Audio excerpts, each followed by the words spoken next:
everybody, and welcome back. That's right, it's Chat Havers. Woo! With us tonight, Alan Giles. What a guy, man. What a guy. I've known this guy forever. Yeah. It's Years been and years, man. Since Chicago. Chicago style. Mm-hmm. How did Tanner's flight go? Tanner did great. Tanner was my intern for the summer. He's back at school. Oh, where'd he go to school? UNCA Asheville. Oh, Asheville is an amazing town. I love Asheville, dude. A hippie bastion of the Southeast. I need to change one thing, and this is the best part of the show. This is what everybody loves, which is me getting up. And we forgot about this because Tanner was here, sort of helping me, which is me realizing I fucked something up at the very beginning of the show and realizing I need to change it in real time. As my guest sits there and thinks to themselves, "Am I supposed to talk? Am I supposed to vamp?" And the answer is just, it's up to you. Okay, gotcha. Yeah. I mean, I can just sort of I can riff a little bit. We got R.I.P. Dave Murrah. So obviously resting in peace to that guy, to Dave, the big guy. And yeah, we got Luke's computer saying face in space. Yeah, you got it. And for a second I thought out of the corner of my eye, I thought I said that. And you took out your phone, and I was like, that'd be a funny bit. Just be like, oh yeah, it's up to me. Okay, I'm just gonna go on my phone. Hi, Ella. It's past my bedtime, but you're worth it. Well, that's nice. Oh, thank you. Oh, that's my dad. Hi, Dad. Oh wow, that's kind. Hey, Alan's dad. What's up? Is that the street name he goes by? Yeah, UGB. I recognize UGB because that's he always goes by Ultimate Garage Band. That's like his solo music name. Interesting. It's a music act. Yeah. Because he makes it from GarageBand or unrelated to. No, he doesn't. He actually hates Apple products. I guess also like the concept of a GarageBand was like existed long before the Apple product. Right. Yeah. But that would be really funny too. Yeah, it's his gamer handle. Your dad's a gamer. He is a gamer. He plays World of Tanks. Wow. Fervently. Interesting. I would say every day he plays. Really? Yeah. One of those games that's always a top game on Steam. I've never played it. I mean, have you played it? I have not played it. I've just seen my dad play it a lot when I'm home for the holidays. Yeah. I hope he's like not talking to you and he's just. I mean, Dad, I am in the other room. Yeah, please. But you don't need to get that. You don't need another Panzer tank skin. You know what I mean? You got enough. That's what I imagine you're doing is collecting skins for the tanks. It is all skins. It is a lot of skins. Is it? Yeah. I see a lot of ads he for it. He says he's totally addicted. Yeah, He's being honest. That's fair. He's being honest here on Chat Havers. I want to ask Alan's dad if you don't mind, if you are fine telling us, how much money have you spent on World of Tanks? Now, I will say. And I say this as someone who is conservatively spent probably $400 to $500 on Fortnite over the years. Okay. I mean, I really can't stop. This year, I guess this year, man. I guess I guess I'd like a total, but I'm kind of scared if your answer is this year. Oh, that's really funny. I feel like my dad has become actually the guest of this episode, the true guest. Well, can you beat Dad Gamer? Because that's an interesting. It is an interesting. What do you got? I don't got that. Sorry. Over $400. Okay, so we're about the same. Yeah, but here's the thing. You think, oh, me and your dad are crazy, Alan. But when you play a free-to-play game, here's what I think about it. Fortnite, I don't know how many years you've been playing, Mr. Giles, but it's Giles. Giles. It is Giles. Giles. You got it right, yeah. That's what I thought, but then I got in my head about it, and I was like, well, I can't, I was like, well, we've known each other for so long. How could I not know that? Right. You know what I mean? Yeah. But I was right. Yes, okay. you were right. Yeah.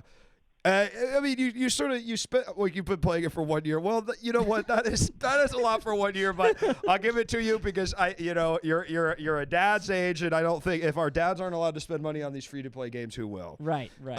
Me. What? Yeah. I was gonna say also, my dad he's recovering from an ankle surgery right now, so he's pretty homebound. So it's like if that's what's gonna get you out into the virtual world. Yeah. Then have at it. When I got my tonsils out senior year of high school, I played World of Warcraft pretty much 24 hours a day for 2 weeks straight.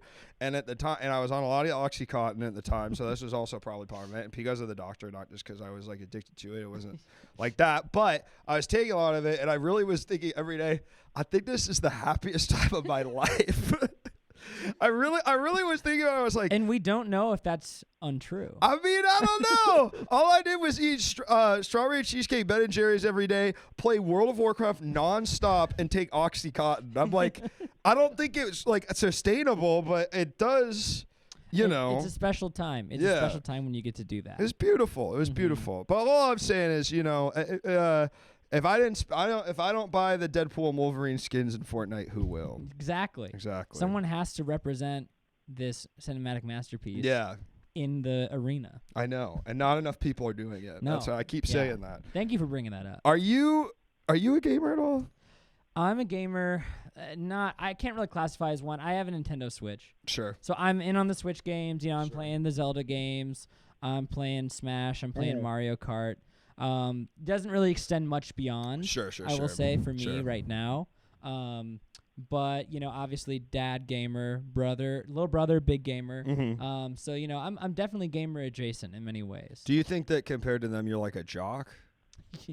I mean, in like a theater kid sense of the word. Yeah, jock. right. And the way, you could do stage combat, they Yes. can't or whatever. Yeah.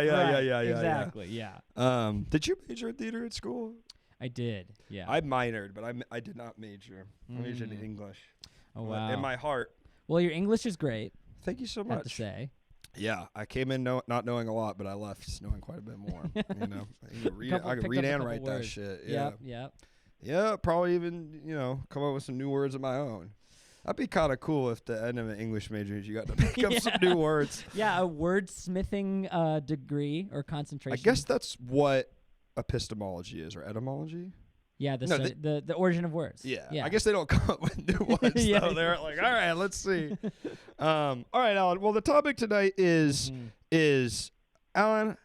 Wait, how did I phrase it? Shit. Explain. Alan, how the heck do pianos work? Yeah. Was that it? I think that was it. I think that was There's it. something Yeah. about that. Chat's got to know. Alan, how the heck do pianos work? How the heck do pianos work? I'm glad you asked, Yeah. Luke. And this is where I'm going to say, this is where some people might have a disclaimer where they say something like, I just want to be clear that I play piano very amateurishly. I'm in no way an expert. Whoa. I've seen you play piano many times. Right. Yes. I mean, as if to a layman, you're a professional. Yeah. Yes, definitely. Like I see you're riffing. Mm-hmm. You could improvise on it, and I think if you can improvise on an instrument, I think you're right. Yeah. And I think that because you're saying that, actually, I'm going to actually double down the other way. Yeah. And say that I am an expert. Yeah. In All the right. in the That's ways right. of the piano. That's right. So how the heck does a piano work? That's the question? How's that? Well, yeah, okay. And listen, I know. Little wood piece of shit hits the stupid string and it vibrates and it makes a noise. Mm-hmm. Yeah, any Wikipedia article can tell us that. I had you on here because I really want to know how it works. How it actually works. Like how it actually Yeah, works. yeah, Like yeah. how they do that shit on Sure, there. You know what sure. I'm saying? Well, yeah. So, and again, this is for all the gamers, all the streamers watching. Pianos are what many consider the original keyboard. All right.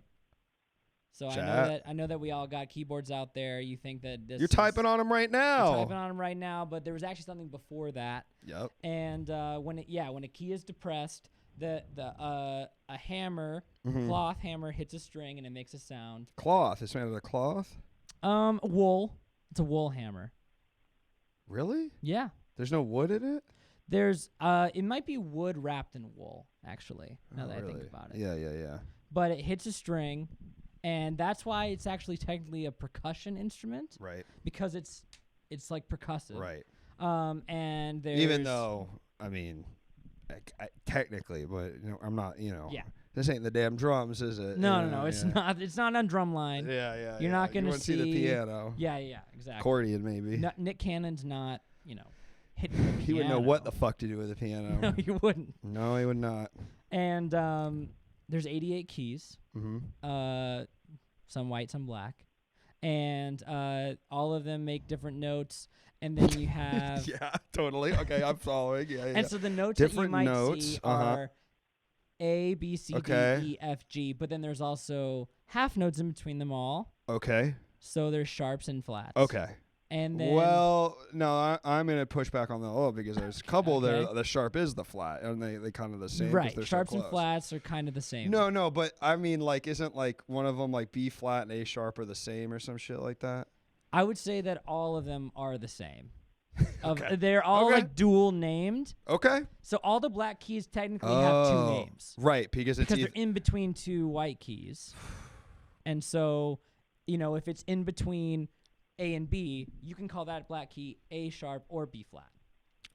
And it's kind of... Well, now Bowmore's saying in the chat there's no E sharp or F flat. Oh, that's right, because there's no black key between the E key and the F key. Well, what happened to that one? Well, they Alec? left it out. Come on, man. The Come note on. doesn't exist. It doesn't exist in the circle of fifths, which is a big thing. But it in must the piano. exist. I mean, if you wanted the note, you could make it, right? I feel like maybe there's a Jacob Collier type out there. Are you familiar? Jacob Collier. He's a British music prodigy, and I feel like someone like him could probably find some other note out there that we've never heard of before. It probably sound like shit though. Yeah. And we haven't heard of it by now. Yeah. There's a reason they probably aren't playing it. Right? Exactly. Yeah. Sound It like probably fucking- sounds really bad. Yeah. It probably sounds like crap. yeah. Well, I mean, what's the worst song you can think of? Your dad said a circle of fists is just a round liquor cabinet. Shout out to that clean joke of the night right there. Clean Thank you. joke of I the mean, that's night. really good. That is, I really like that. I Thank really you, like Dad. that. Yep, that's true. It's a round liquor cabinet full of fifths.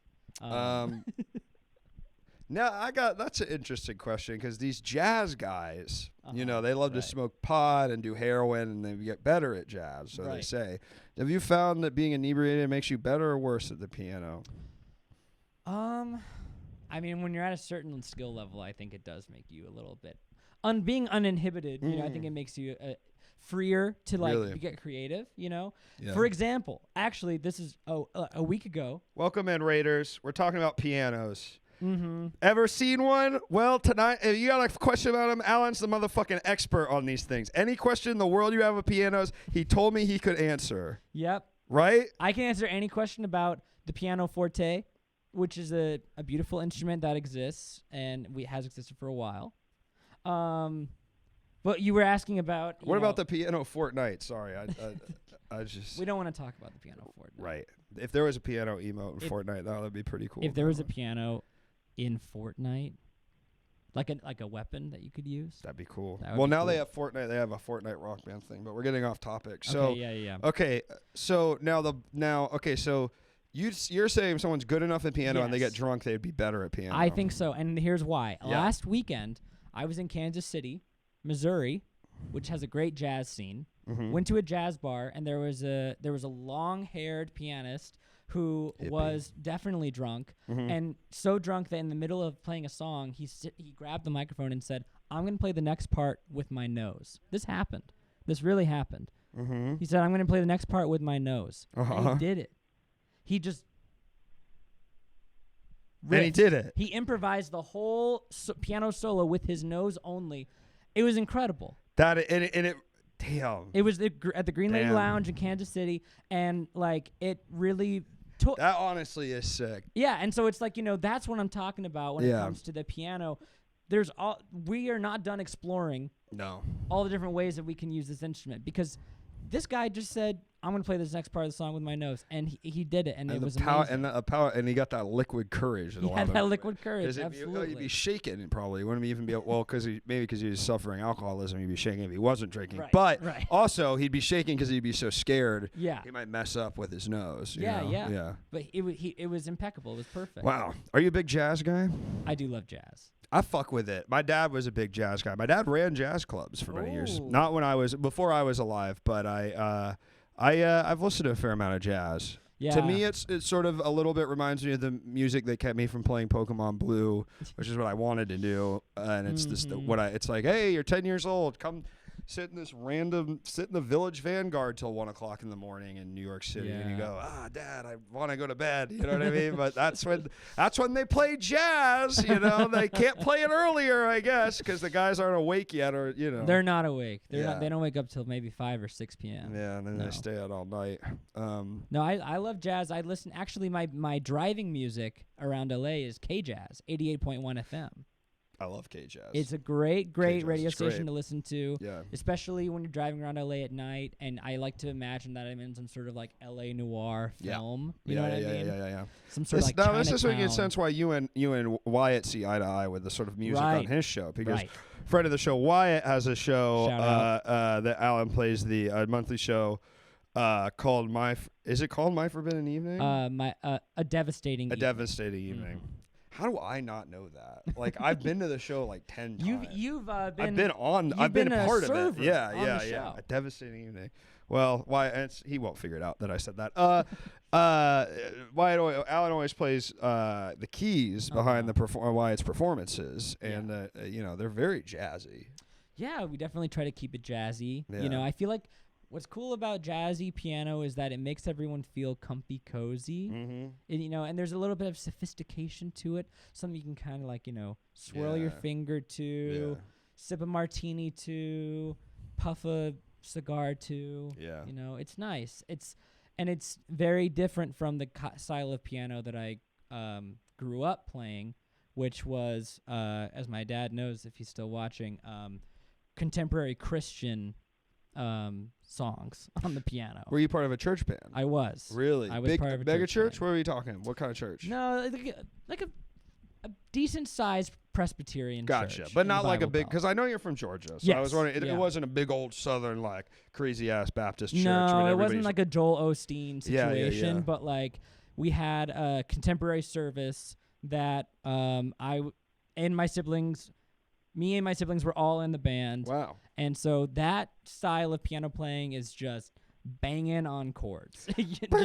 Truly. I went to Episcopalian school my whole life, so I'm sure we know a lot of the same music. I would say I know more hymns than probably any other music on the planet. Right, yeah. Hymns. And then there's the contemporary Christian, the songs that feel like you're at a U2 concert, and there are these refrains. Contemporary Christian. So it was sort of like Christian rock a bit. Christian rock, yes, absolutely. Wow. Yeah. Wow. Mm-hmm. And if a jazz guy ever found out that you were playing that, he'd kick your fucking ass. Yeah, that, right? exactly. I mean, probably, couldn't be further away. I would say jazz is the opposite of Christian rock. Huh. And you heard can it, quote folks. me on that. Quote him on that shit. Did you did you stop just because you went to college, or what? What? Yeah, I mean, once I went to college, I feel like I started to focus more on like performing. Mm-hmm. But then when piano did re-enter my life was in the context of playing for like comedy shows. Right. And so I started playing like IO piano. and stuff. Yeah, I would play piano for improv shows and some sketch comedy shows, and then now it's led me to this sort of weird zone that I'm in where I mostly play piano for comedy shows that need a little bit of piano, like Wyatt's show. Which is fun because I get to blend both of my interests, which is playing piano and doing comedy, and I like Wyatt's show because I get to play a bit of a character. That's true. You say that's right, Wyatt, and I'm laughing. I always laugh when you say that. Your dad says so. Jazz is hell. Yeah, jazz is hell. Christian rock is heaven. Jazz is hell because Christian rock is heaven. Exactly. Yep. And disco is purgatory. That feels like a joke that someone would tell in like the 70s. Yeah, you know yeah. I mean? Like, and would really crack up a whole room. I wish I could crack up a whole fucking room like a Dick Gregory could or some shit. Yeah. Instead, I just do whatever the fuck this is. Wait, what the fuck was it? Oh, we got a call coming in.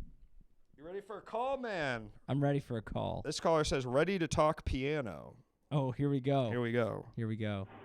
Hello, caller. What's up, Luke? What's up, dude? Yes. Bowmore. Let me turn you down a little. How are you, my man? Glad to be here. I want to talk about the visual aspect of the piano and how it brilliantly represents a lot of otherwise pretty obscure notational concepts. Okay. I don't know what that means. Okay. If you play the C scale, if you go the first 8 white keys, that's the first mode. If you go from D to D playing only white keys, that's the second mode.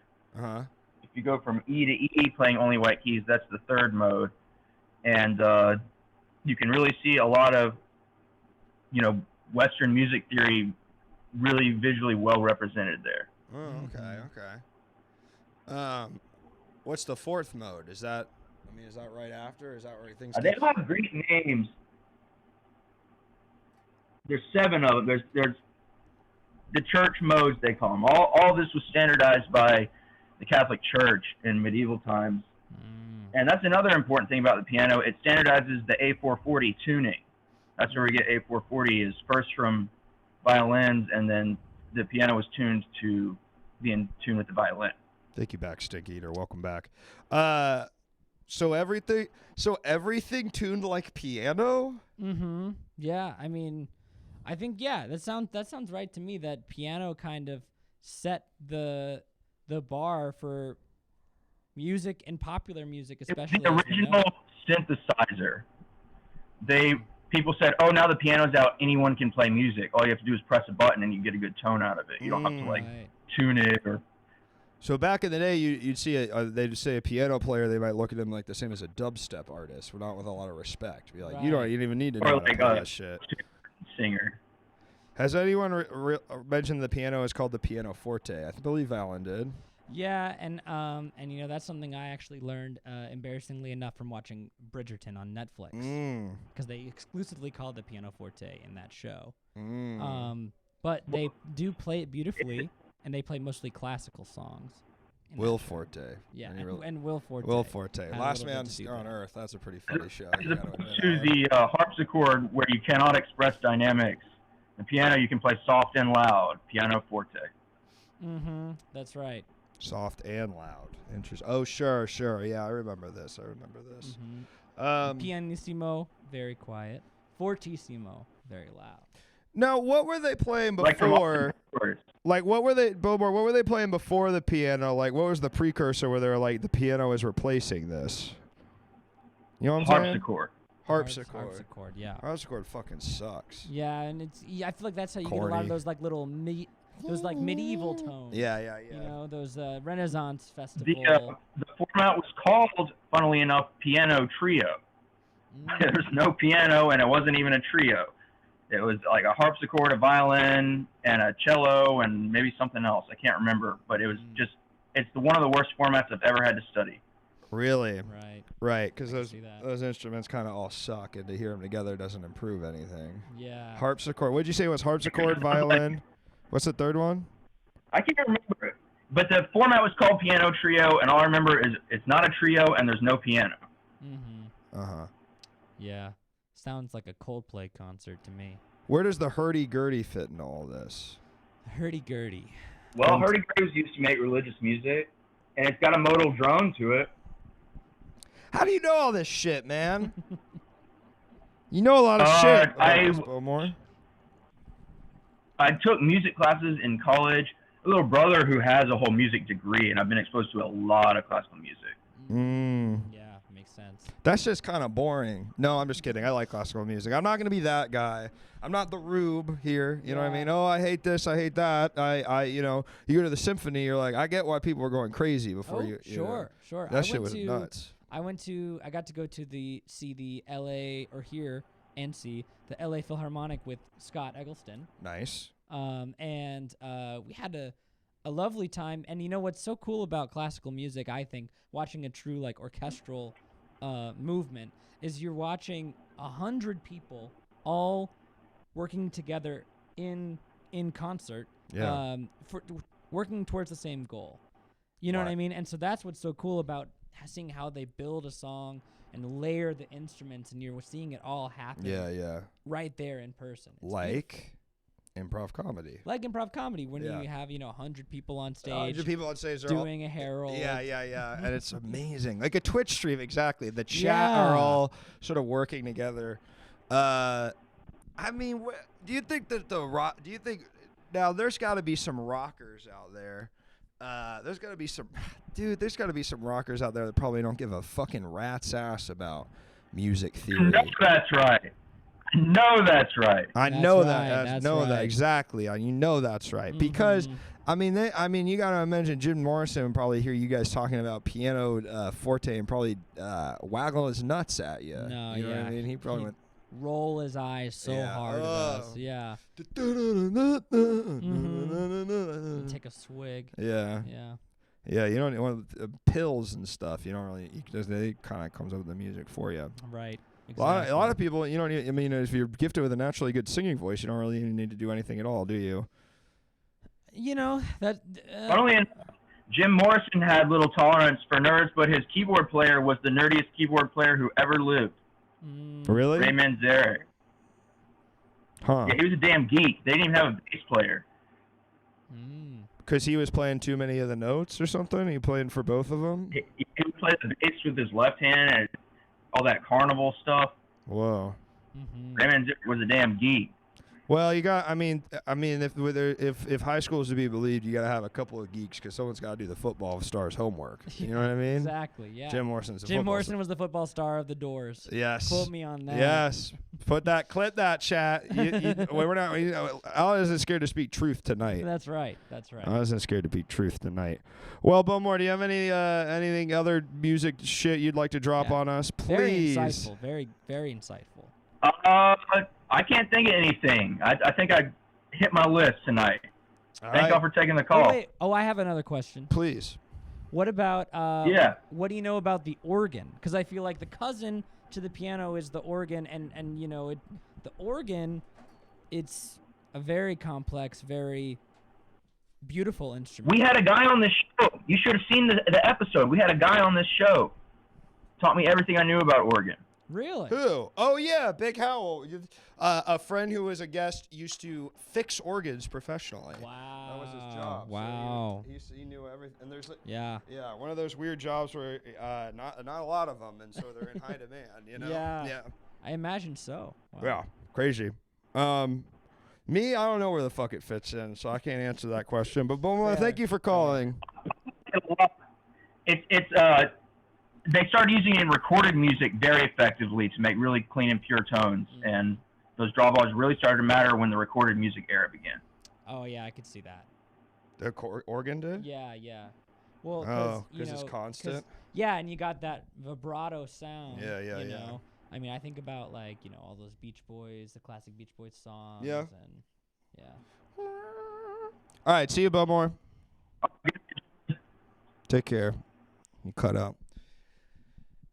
Alan, what's the craziest thing you remember from church band?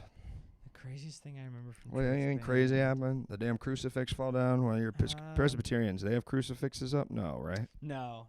Presbyterians are way quieter. Yeah. That. I think one of the funnier things I remember from being in the church band was one time when it was a Christmas service. And I was supposed to be leading via piano and vocals. Mm-hmm. I want to say the song was "Oh Gloria in Excelsis Deo." Glory to the newborn King, peace on earth and mercy mild, God sinners reconciled. That one? Yeah. So I was supposed to do that one, but I started singing the words of "Hark the Herald Angels Sing." Because it's kind of similar. Yes, yeah. So I sort of put the words of one song on another, and everybody was very confused. Right. And then I had to stop and apologize and then restart the song. And my family thought it was so funny that we have this family inside joke now where we'll sing other songs but with the words of "Hark the Herald Angels Sing." That's fun. And it's a bit that my family's actually committed to so much that when it's anyone's birthday, and this is true, when it's anyone's birthday in my family, instead of singing "Happy Birthday," we call each other and we'll sing to the tune of "Happy Birthday" the words of "Hark the Herald Angels Sing." That's very sweet. Yeah. That's very sweet. So we'll sing "Hark the Herald Angels Sing, glory to the newborn King, peace on earth and mercy mild, God and sinners reconciled." And then usually whoever we're singing to will say, "And may God reconcile the sinners unto you." That's so nice. And so that's all based on that one little flub. And what's so amazing about that story to me is that's extremely nice. I asked you what's the craziest thing that happened in church band, and your answer was one time I mixed the lyrics of 2 songs. And if that had the nicest little Presbyterian boy answer imaginable, I don't know what would be. I do not know what would be. I think that's wonderful, man. I really do. It was a good time. It was a fun band to be a part of. It was cool church. It was cool church. Yeah. Definitely. You still hitting that shit out here? You heading to God's holy place? I haven't been to a cool church out here. No? But I know they're out here. Yeah, you can go to Justin Bieber's church out here. Yeah. What is that? It's the one, I think it's that one that's in Echo Park. That's like, yeah. I can't remember what it's called. I follow this Instagram account called Gen Z for Jesus, and they do like kind of like, I mean, not actual tent revivals, but like they kind of with that energy, like huge, like just look up the abusive church or whatever. Yeah, it's the one run by the crazy guy. But the Gen Z for Jesus, they do these huge things in Glendale where there's like 1 million people all worshiping together, and they're Gen Z, just like me, a 31-year-old man with no hair. Yeah, yeah. I am Gen Z, by the way. Cusp at least. Definitely not. But yeah, how old are you? 29. I think I am on the cusp. Actually, you are, Gen yeah. Z, yeah. How's that feel? I feel, you know what? I feel caught between two warring families. You love Harry Potter, but you also love YouTube. Yeah, and is that a crime to Is love that both? Oh, we can't like both? I can't love both. I watched a Harry Potter musical, all 50 parts. Yeah. What category does that put me in? I wish I do. I wish I knew. Because that was all on YouTube, but it was Harry Potter. Right. Harry Potter musical. I remember that. And Potter Puppet Pals. Potter Puppet Pals. I watched every single one of those. Me too. Yeah. I haven't thought about Potter Puppet Pals. I haven't either. Time. That one. That's what I thought, Gotti, you were talking about, and I realized it's not the same. Potter Puppet Pals. Snape. Severus Snape. Dumbledore. Yeah. I watched them shits over and over. Yeah. We couldn't stop. No. You couldn't look away. Well, when you only had 7 videos to choose from, you're watching the same ones a lot. It was Potter Puppet Pals. It was Fred. Smosh. Homestar Runner isn't exactly the same. Runner, it's kind of the same. Yeah. You know, adjacent. Smosh. You know what's crazy? Smosh is still fucking active. Oh yeah. They're fucking. I know people who do stuff with Smosh. Yeah. Kate Banford. Do you know Kate? Yeah, she literally just directed something big, and they have like a fucking. They're doing big shit over it. Who would have thought of all these fuckers that Smosh would still be around? I know. I know. Very surprising to me. Yeah.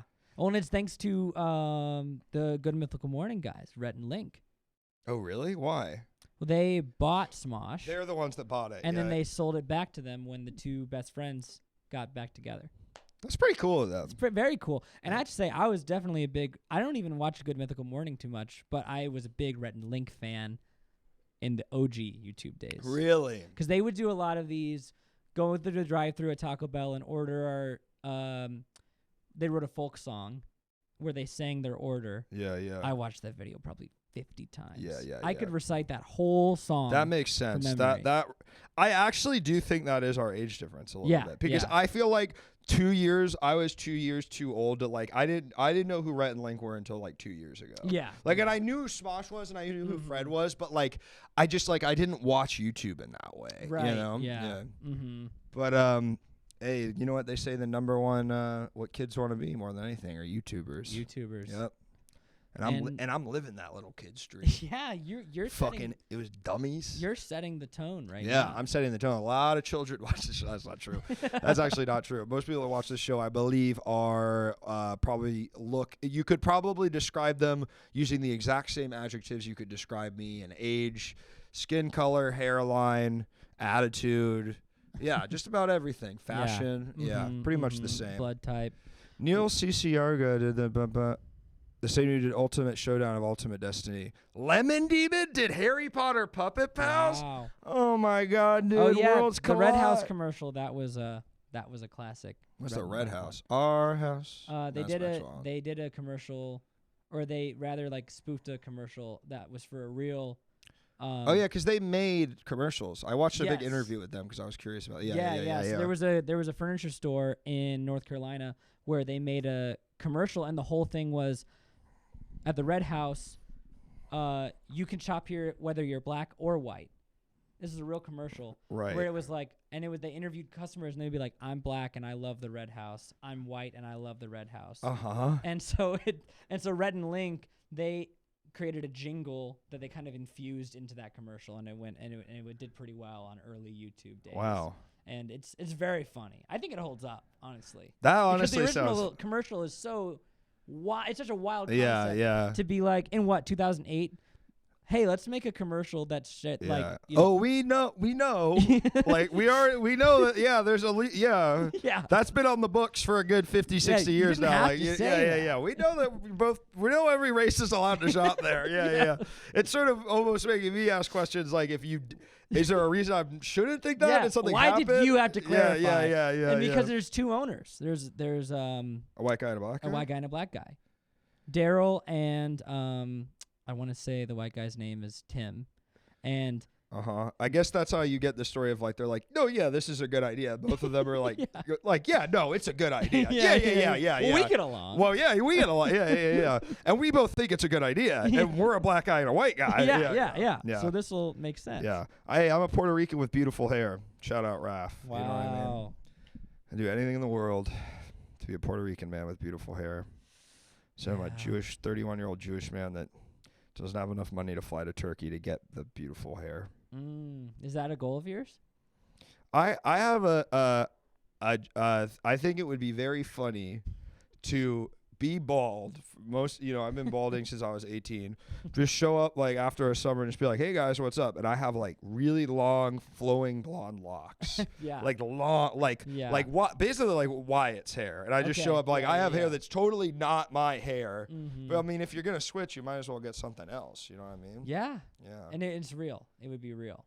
It would be, real. Installed into your head. Yes, it would grow. It would be just like normal hair. I don't really know where they would get it. I don't know how it works, but you look fine, my white brother. Shit, thank you so much. You do look fine AF. Hey, thank you so much. I would say this. I would say for real, like you have, and you've been rocking the bald look for a few years, like you said. Yeah. And I think that you do pull it off super well. Thank you. I remember when I first met you, you had hair. Yeah. And it looked great. But seeing you evolve into your current look, the beautiful with the bald beard, man I am today. and I think what makes it work is the glasses you chose. Thanks, man. Because you were the first person I knew who started to go with that kind of more vintage look with the. I love these glasses, and I think they fit having a big ass face. You know what I mean? Mm-hmm. And you know what? Thank you so much for saying that. And I'll tell you what, I kind of knew because I knew the first time I shaved my head, I was like. You just kind of, I think, know. You're like, all right. It's like literally like, do you look psycho with a shaved head or not? Yeah, exactly. Because there are like, I'll be real. There are people where they go bald and you're like, yeah, man. Like I was just like, I think I'm gonna be good. You know, like I think I just like enough guys in my fucking family tree have successfully been bald where I think I'm good. I've got like the sort of like face for it. You know? Right. Yeah. Because it's all about the shape of the head. It really is. Some guys look weird. You know, one of my good friends from college, beautiful hair. It was very into his hair, and he lost his hair, and I know it was very hard on him. You know, if that's your whole thing, you know, time to hang up the cleats. I wish my wife would let me shave my head. Time to hang up the cleats. Shu, are you balding? You know, I've been making Katie shave my head, but now I realized finally, and this is insane, because we've been together for 5 years, where I've really like ascended into bald supremacy. Which I can say. I don't care. I don't care what you think it means. I can say that. Is that I was like, well, she has to do it because I want to do it, but because I wasn't worried about the back. But I learned when she was away on a trip, I actually could do it too. There you go. It's actually not a big deal, man. It's not a big deal. Do you have the one? Do you have the one where it's like you grip it and then you can? No, I've looked at those. There's something about those that makes me feel sad, though, in a way. Oh, caller, I'm sorry. I just maybe hung up on you on a second. There was someone on the line and I hung up. So if you want to call back. 3 guys in my work got hair plugs at the same time. 2 just started wearing baseball caps out of the blue. The other owned it, just tattooed skull and all. He looks like a redheaded cheetah plant now. Yeah, I mean, you know what? I know a few people, and I won't name names.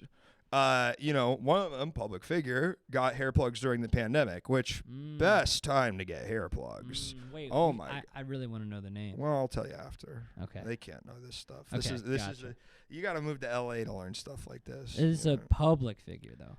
Well, as public figure as a comedian can be. Ah, gotcha. Yeah. Okay. So immediately, and I could see in the way you reacted, it already became about half as interesting, just because you're like, well, it's a fucking comedian. Who gives a shit? You know? Yeah. All right. Yeah. It's not like I don't know. It's not like Biden or someone. Yeah. He probably did. Yeah. All right, we got a call coming in. Hey, Mike Birbiglia. Bagladia. Hello, caller. Welcome to the show. What's your name? What are you calling about? This is Bad Phone Chat. I've been trying to call now maybe for the last 7 minutes. I'm sorry if I was a pain. No, you're fine. It might have also just been I wasn't looking at the computer. Yeah, we're missing Tanner. Oh, okay. Is that right? I'm standing in my spot. I'm in the spot. My phone's so bad. Hey, all It's good. terrible. What do you mean your So I'm spot? Like the spot where the reception's the best? Right. Yeah, no, I have to deal with that. I'm in the middle of nowhere. I'm actually literally standing hoping that I don't mistakenly hang up. Where are you calling from? Can you tell us the state? Yes, Wisconsin. Ooh, great state. Yeah. Great state. Lovely. One of the good Yeah. Midwest states, if you Oh, ask yeah, me.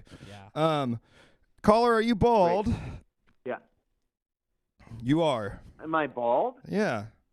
No, I am not. I am not bald. I am one of those lucky dudes. I am not bald in any way, Well, downstairs or upstairs. I am completely hairy. What are you working I with? don't have a hairy chest though. okay, what kind of What am I working with? yeah, like what kind of hairdo do you got? Mm-hmm. It's pretty much anything I want, really. Okay. Right now it's kind of long, and no, I have no worry of any receding hairline. It's pretty fucking great. Shit. Straight up, just I have that. All right. Yeah, I gotta No big say, I think we're cut from the same cloth, you and I. I can tell, and I'll tell you what, I got a fucking eye for it. You are not receding even a fucking tiny bit, bro. You're right. I literally, you're right. and it's You tough guys both look nice. because I'll tell you what, I have the fucking eye for it, and I have to be careful because I've accidentally told people, and they did not know their hairline was receding. yeah. I'm like, oh yeah, your hairline is receding. How's that been going? Because I'm like, Yeah, you're the they're like, one that breaks the what are you news. talking about? And I Yeah. say, I don't know. I just, You guys, I don't know. both seem great. Yeah, but Alan, you got a think you fucking both look nice great. head. Well, thank you so much, Thank caller. you. Why did you call it, caller? A particular reason? Yeah, I like to call into things Okay. mostly, and it challenges my mindset of creativity. Okay. I like to No, okay. to people that I'm not. like to. I don't need the philosophical. Was there something you wanted to talk about specifically? Sure. Yeah. How amazing is that pattern of that couch? I like That it. couch is fucking phenomenal. Yeah, Well, it's thank really you. nice. $900,000 couch. Yeah. Well, That couch is succulent. I really appreciate that because Sexy. I think this couch gets a lot of hate from some It's of the people who watch the show. Phenomenal. Wow. Wow, That couch has zest, that's really nice. fluffiness. That's really nice. Yeah. No, I like calling shows, and I like frosting around and doing shit, talking about stuff. Do you know how the piano works? Yeah. How's the piano Yeah, work? I have a keyboard next to me. I can turn that on if you need me to. Yeah, I would love you to Sim? play. Yeah. I'd love for you to play us something. Can we get like a song? Yeah, I can. I probably need 11 seconds. Okay. Okay. What dance song number do you need? Pick a number between 1 and 43. All right. Well, if you're just gonna play, I feel like he's just about to play one of the Like a songs off the preset, thing. yeah. All right. 37.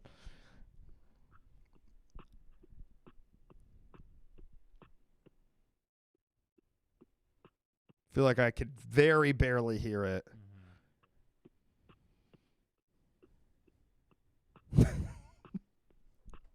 Oh, I think it might be a rhythm or a beat, a metronome.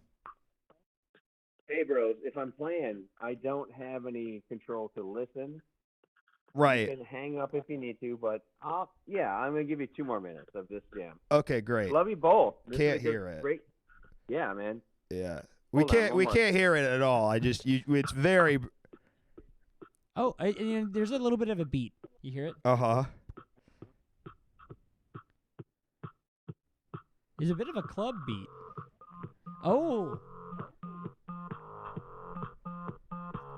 Why would you need a keyboard that could produce this sound? What are you going to do, play along with it? I mean, I would play something like this at White's show. Probably safe to hang up. Jake, that's what you and probably all the audience thinks, but I really want to hear this thing. Yeah. This is a good song. Hope it's royalty free. Oh, yeah. You know? Could you get screwed I for hope that Skrillex didn't write this.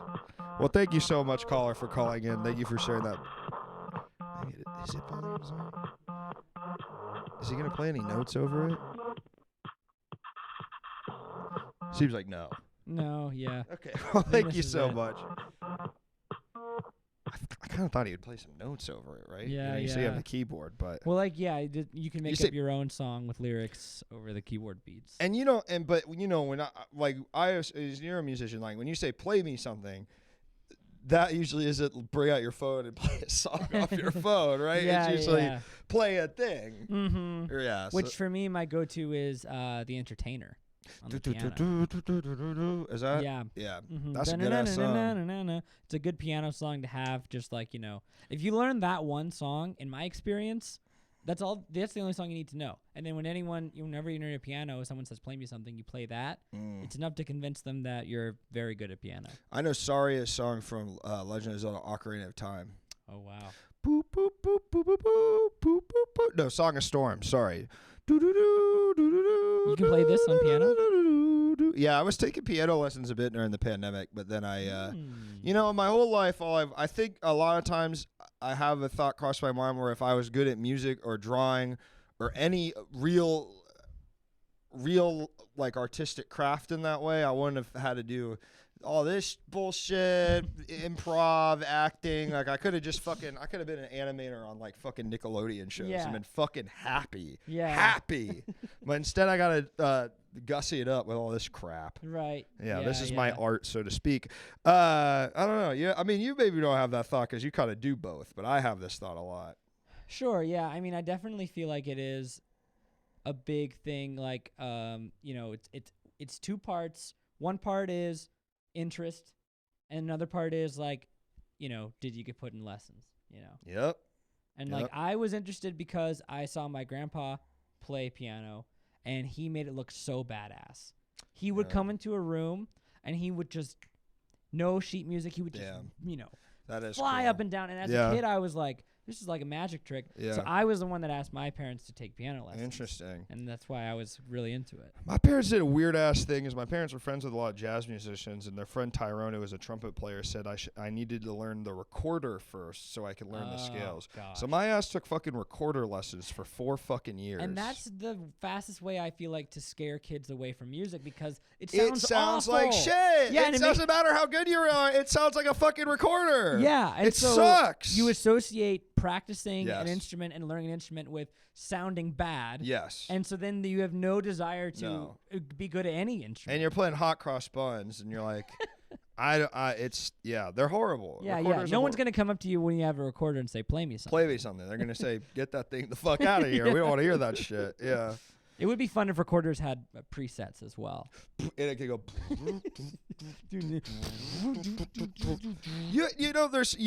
I feel like in modern music and popular music and rap and country, everything, you hear like these like stud instruments, like you'll hear a flute in a rap song or something out of the ordinary. You're Lizzo.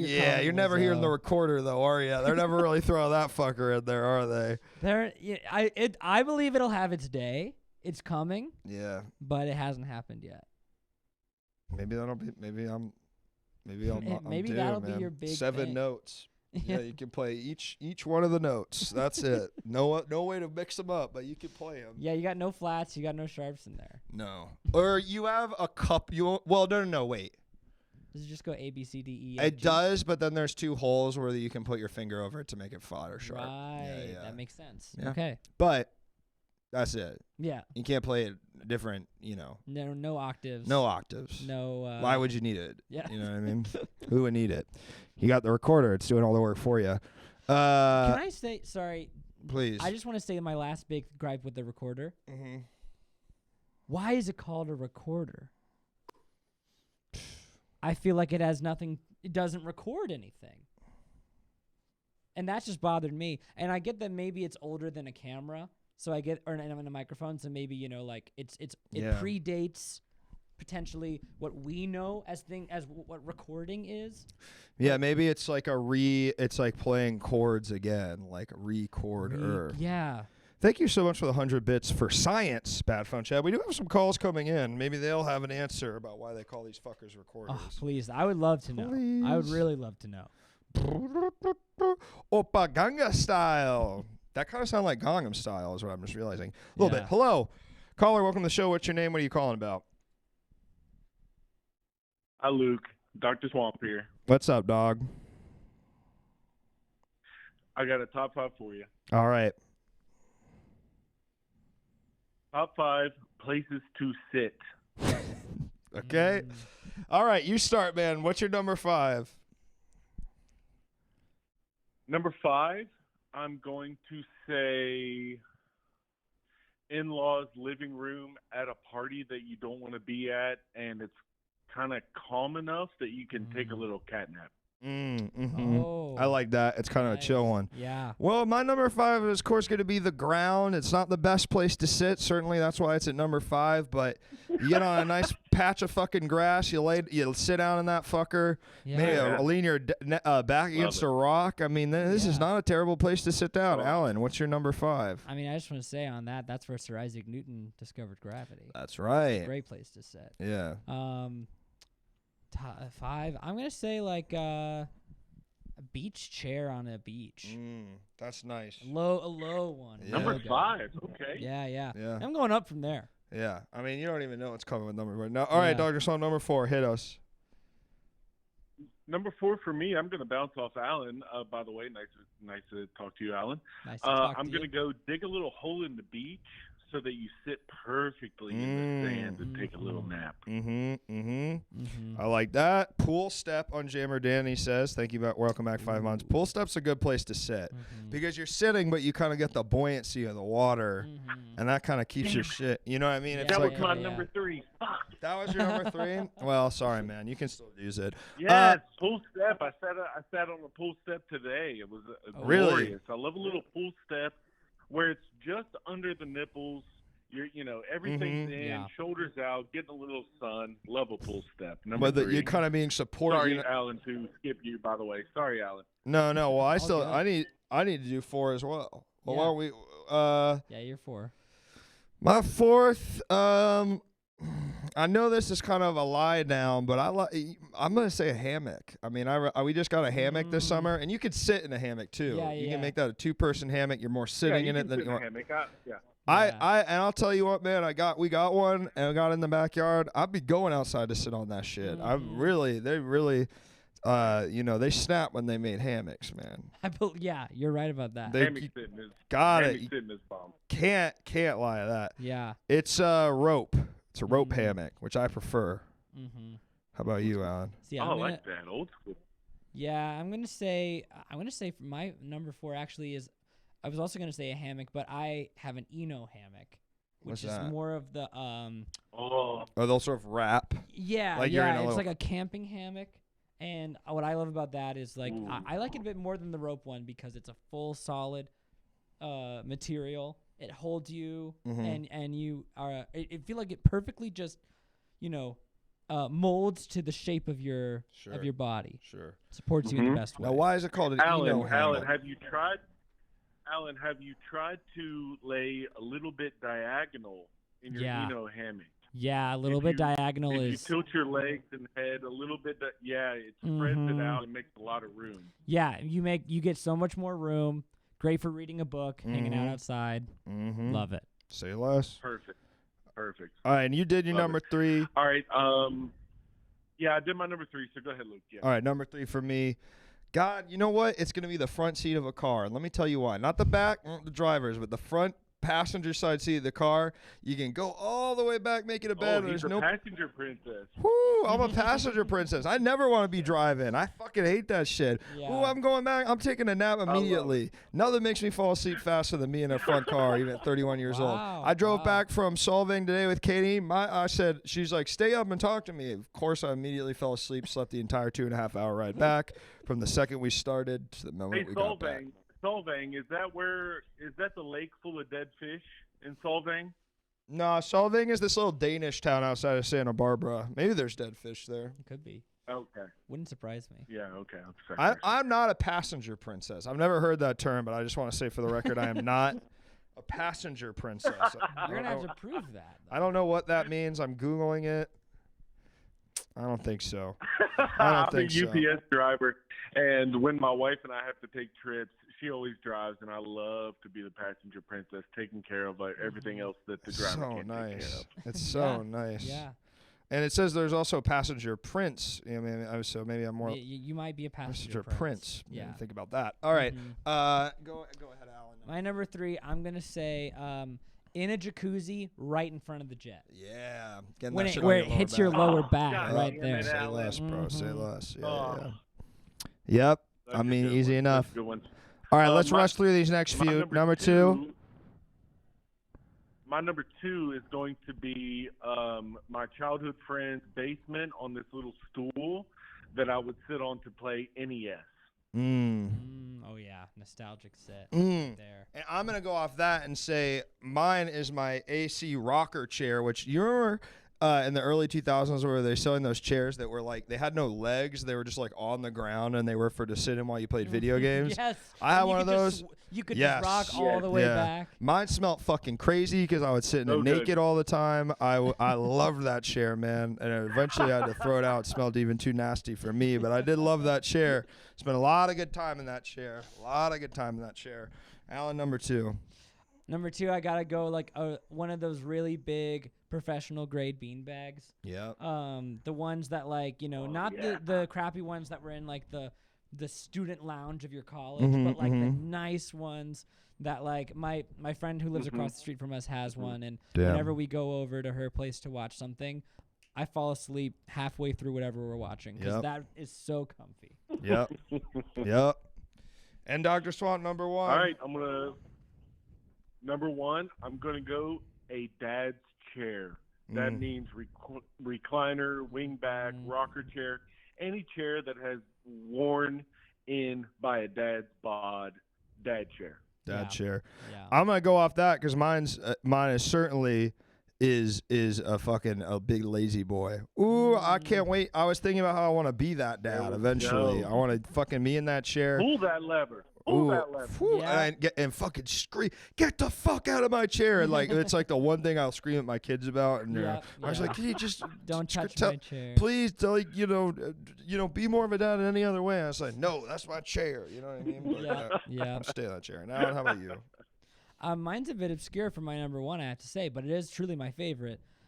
The living room floor when you're watching something with your best friends or maybe your significant other, and it's late at night, and you got the popcorn. Bag under you? Yeah, like I don't know why, but for some reason I've always been like when we're all watching something in a group, I'd rather be on the floor than the couch. Interesting. Just like, the floor is like I feel like I can just fully focus, and it's somehow comfier to me than the couch. I respect it. Excellent. Couldn't disagree more, but Excellent. I respect it. Me, I'm taking the couch. I'm getting there early to make sure I have the couch, and if I don't have the couch, I'll throw a little fit. Well, thank you so much, Dr. Swamp, for calling in. You. Take care. Alan, nice to meet you. Luke, always great. Thank you very Always much a pleasure. for taking the top 5. Always Nice a to meet pleasure, Dr. Swamp. The top 5 Meister himself. All right, we got another call. Let's go into it. Let's do it. Hello, caller. Welcome to the show. What's your name? What are you calling about? Hey, Luke. Hey, Alan. It's Jake. What's up, Jake? Not much, man. Just watching a lot of Twitch the last couple hours. Why? About it. Well, there was this guy, the stream before your stream. Right. I don't know if you've heard of it. the Ricky Peacock show. Oh yeah, the one. I Oh, was on that shit. I know Ricky Peacock. You know Ricky? I went to yes. college with Ricky. Ricky Just said. Peacock. Ricky said this. Ricky did a game show that I was on. Do you know Jesse? Jesse Clark. Yeah. Jesse. Also went to college with Jesse Clark. Jesse and Clark and me have become good friends through Twitch. We talk all the Wow, time. yeah. There we go. Here we go. What's up? There's Small Ricky in the world. chat. Yeah. There we go. What's up, it's Ricky? Ricky Peacock. There he is. Real name. Real Wow. motherfucking name. Yeah, real great name. Great name. Great guy. Good to see you, Ricky. Comedy studies alum. I am as well. Yep. Yeah, Yep. we all did the old comedy studies. Yep. Studying Biggest at waste of the money. Second Wow. City. Biggest waste of money imaginable on planet Earth. Jake, now it says here you're calling about hair. You got some? You looking to get some? Where's your hair at, brother? Well, I have a good head of hair.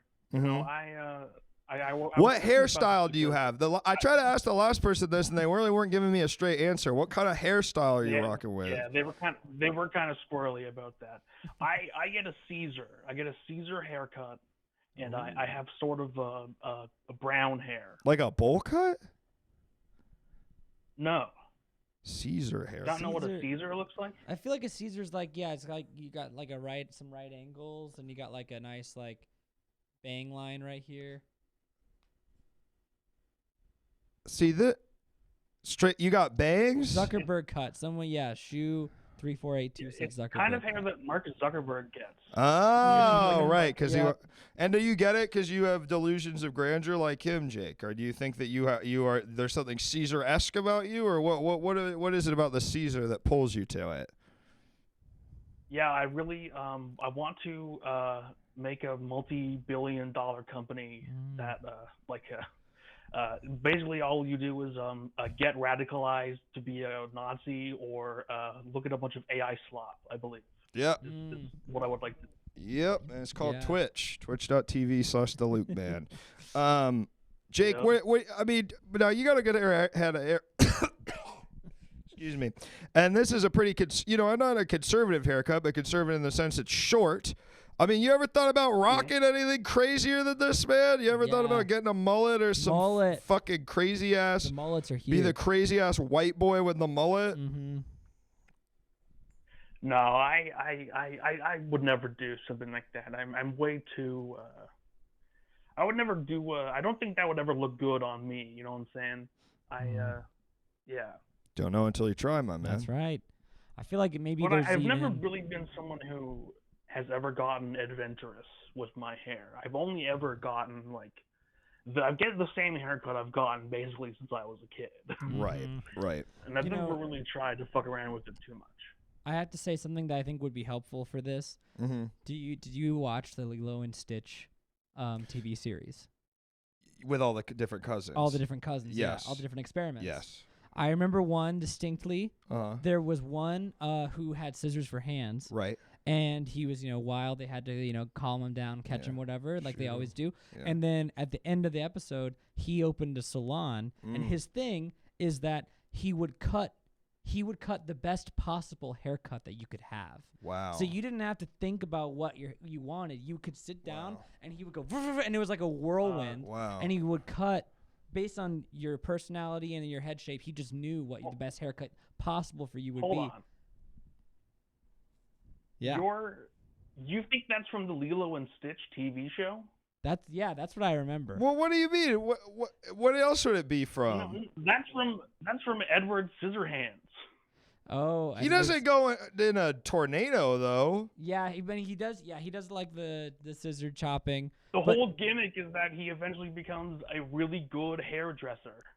Yeah, but okay, That is hold true. on. But the gimmick isn't that he gives you the best possible haircut, Yeah, right? I mean, he isn't doing like magic, is it? Number experiment I guess. 177. I don't know, I- man. I mean, I mean, look, it's clearly a riff on that, Luke. I don't know. I don't know if it's a riff on it. Let's look up experiment clip. Yeah, 177. I think you don't think that Okay, Ricky found the link. you to don't the think that fan- a comedy writer or well, let's not call them comedy writers, would be comedy writers ended up working in children's television in the mid early thousands.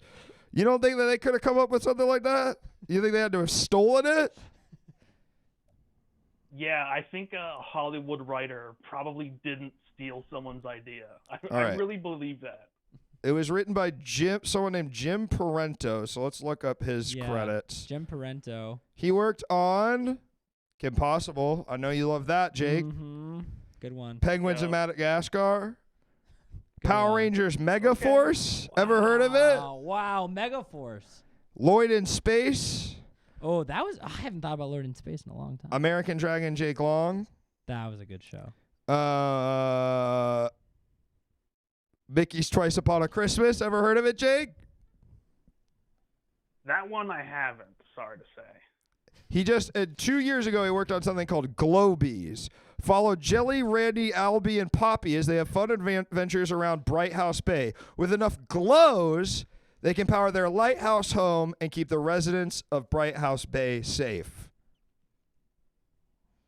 Sounds pretty original. That's awesome.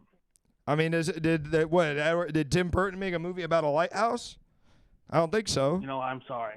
I'm sorry. I take it back. I really do. I'm sorry, Alan. All right. It's okay. I'm man. learning and I'm growing. It's okay, but you're gonna. We all are. You know, We you come for me or my guest. You best not miss, Jake. You best not miss, or else you're gonna get owned live. But Yeah, I was an inch to the left or whatever. Yep. Mm-hmm. Yep. Just like Trump. Exactly, man. Exactly. Remember that from like 2 weeks ago or whatever? Yep. Yeah, crazy. And now I'd like to say something, which is I really like that Lilo and Stitch show, and I watched it a lot, and I always wondered maybe what kind of cousin I would be. Mm-hmm. You know what I mean? And Mm-hmm. for me, I think I could be a cousin that teaches you how to play games on the computer really good. Yeah. Well, Yeah. do you remember the one who his whole thing was he could just make sandwiches? No. He had a whole game on DisneyChannel.com where you would catch Ruben. Reuben. This motherfucker? Reuben. Yep. And they were like, he's got to be something. The whole thing when they were like, he's got to have some kind of power. Yeah. He's got to be so good at something. And the only thing he was good at was making sandwiches. That's so relatable to me now. Right.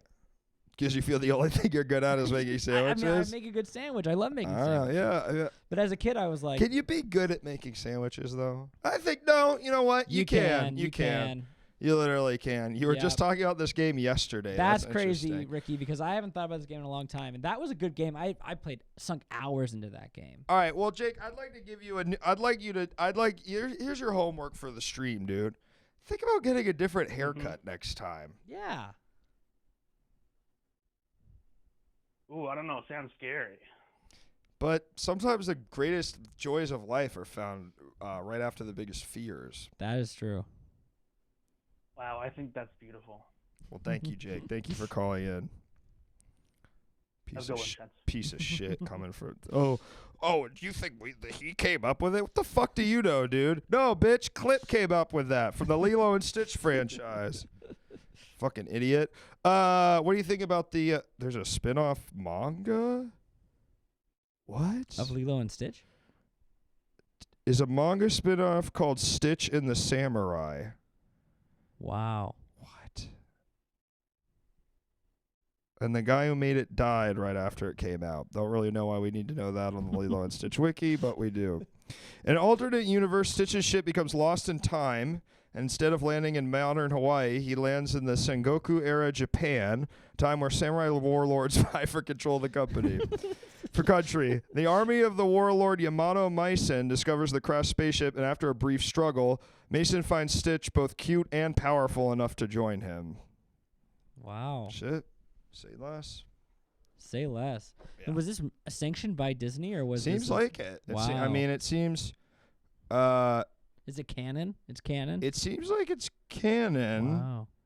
Wow. It also came out not very long ago, Mm. and the guy who made it died, which again I don't know. You know they're making a live action. Live action. I just saw.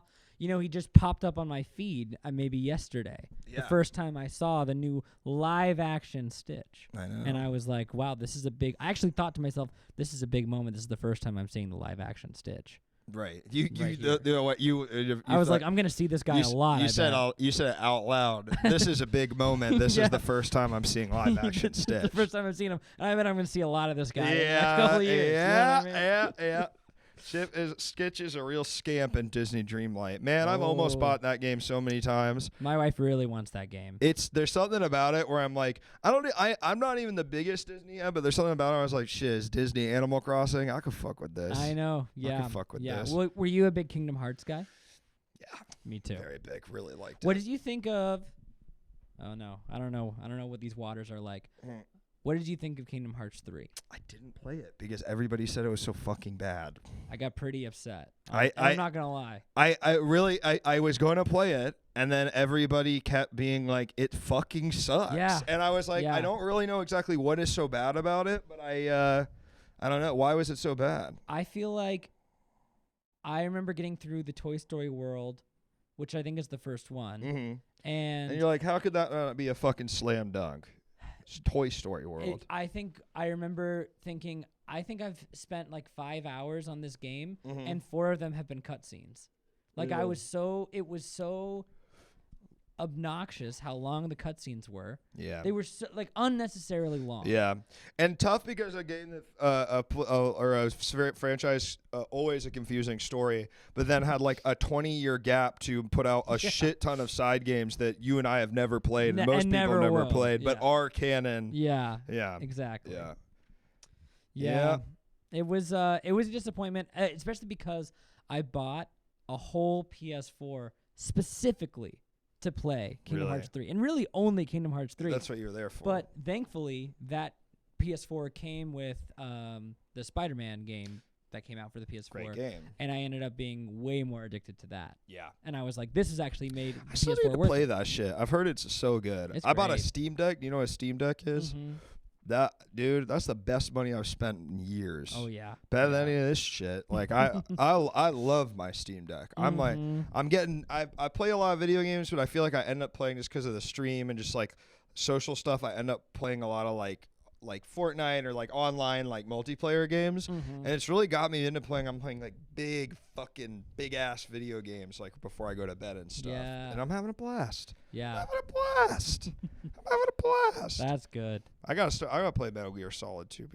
It's fucked up. Kingdom Hearts 2 is one of the best action games ever made, and they never made an actual follow up to that system. Yeah. Yeah, they really didn't. I Mhm. like Chain of Memories. You ever play Chain of Memories, the Game Boy Advance one where it was a card game? It wasn't a card game, but you would like play cards in your hand, and you'd have like a hand. Yeah. I love that shit. I Mhm. love That one was shit. that one was actually pretty good. Yeah, Yeah.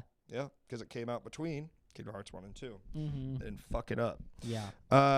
COM is cool. They made it for the PS2 in that version. Yeah, they did remake it for the PS2, and that was not fun. Mhm. But that's what happens. Yeah. Well, what do you think? Do you think Lilo and Stitch is going to be a big hit, or do you think it's going to eat shit? I think all of them are pretty much just money grabs. The You know, live it's actions. crazy because I was like, why do they keep making these? And then I saw that the Aladdin one made like $1.5 billion, and I was like, Yeah. oh, so that's why they. I think Mulan is the only one that hasn't made like way more than its budget. Right. Yeah. I mean, I think the only one I've seen is Little Mermaid 1 last year. Well, how was it? It was fine. I mean, it's hard to fuck it up completely just because Yeah. it's like it. I mean, I watched the Aladdin one. It's like it's literally the same. Yeah, pretty exactly. much. Yeah, Unless they yeah. like decide to change something because they were like, well, that's completely racist. We can't do that. yeah, you know? But, like, yeah. yeah. It's tough. I mean, I think I'm really hoping for like some new, some really good. I would love to see like more new Disney movies that are as iconic as the ones they're remaking now. Yes. You know I what I think mean? Encanto's hits that a little Yeah, bit. Encanto definitely. Yeah, and but that's like the only one I can think of in recent memory where I was like, right. I watched that and I was like, damn, this is like really good. Yeah. Ryan the Last yeah. Dragon fucking sucked. Yeah. Luke's shoes look like they are out of Kingdom Hearts. Yeah, I got these shoes for free, but I still like them. But I'm just showing off and saying I got these free shoes Yeah. from my girlfriend's mom. And no, it wasn't a gift. She got them for free and didn't want them, so I got them. And I took them at first out of politeness, but then they kind of grew on me. Yeah. Because she was like, "Someone, you want these shoes, right?" And I was like, yeah. You know what I mean? You just sort of agree. Because it's more about the action of her giving you the shoes. Yeah. Yeah. But They are cool. you know what? They're Hey Dudes. That's Hey, dude. Hey Dude. I mean, that's kind of a fun, you know. They do look like Kingdom Hearts, and Kingdom Hearts shoes are iconically big. Yeah. Sora's feet, huge. Yeah. Which is nasty little toes. Yeah. I know I bet we could find really interesting images where he's got takes the feet off and they're as big as the shoes. Yeah, You know, yeah. I'd love to see some of those images. Yeah, I would love to see If you have some of those images, please post them in the Discord. And thank you, Bad Phone Chad, for the 33 bits. I missed that before. Disney needs to put Kingdom Hearts in the parks. They are scared. The closest they got, I think, a couple years ago at one of the Halloween things, they had Sora was there. Yeah, and they had Donald and Goofy in their like Kingdom Hearts outfits. That would be so cool. Be pretty cool to see. Yeah. I would love, you know what I would love would be like some sort of VR experience. Yes. Where you get to hold a freaking Keyblade. That would be cool. Yeah. If they released like a Kingdom Hearts movie, I could see them doing that. Right. Yeah. Yeah.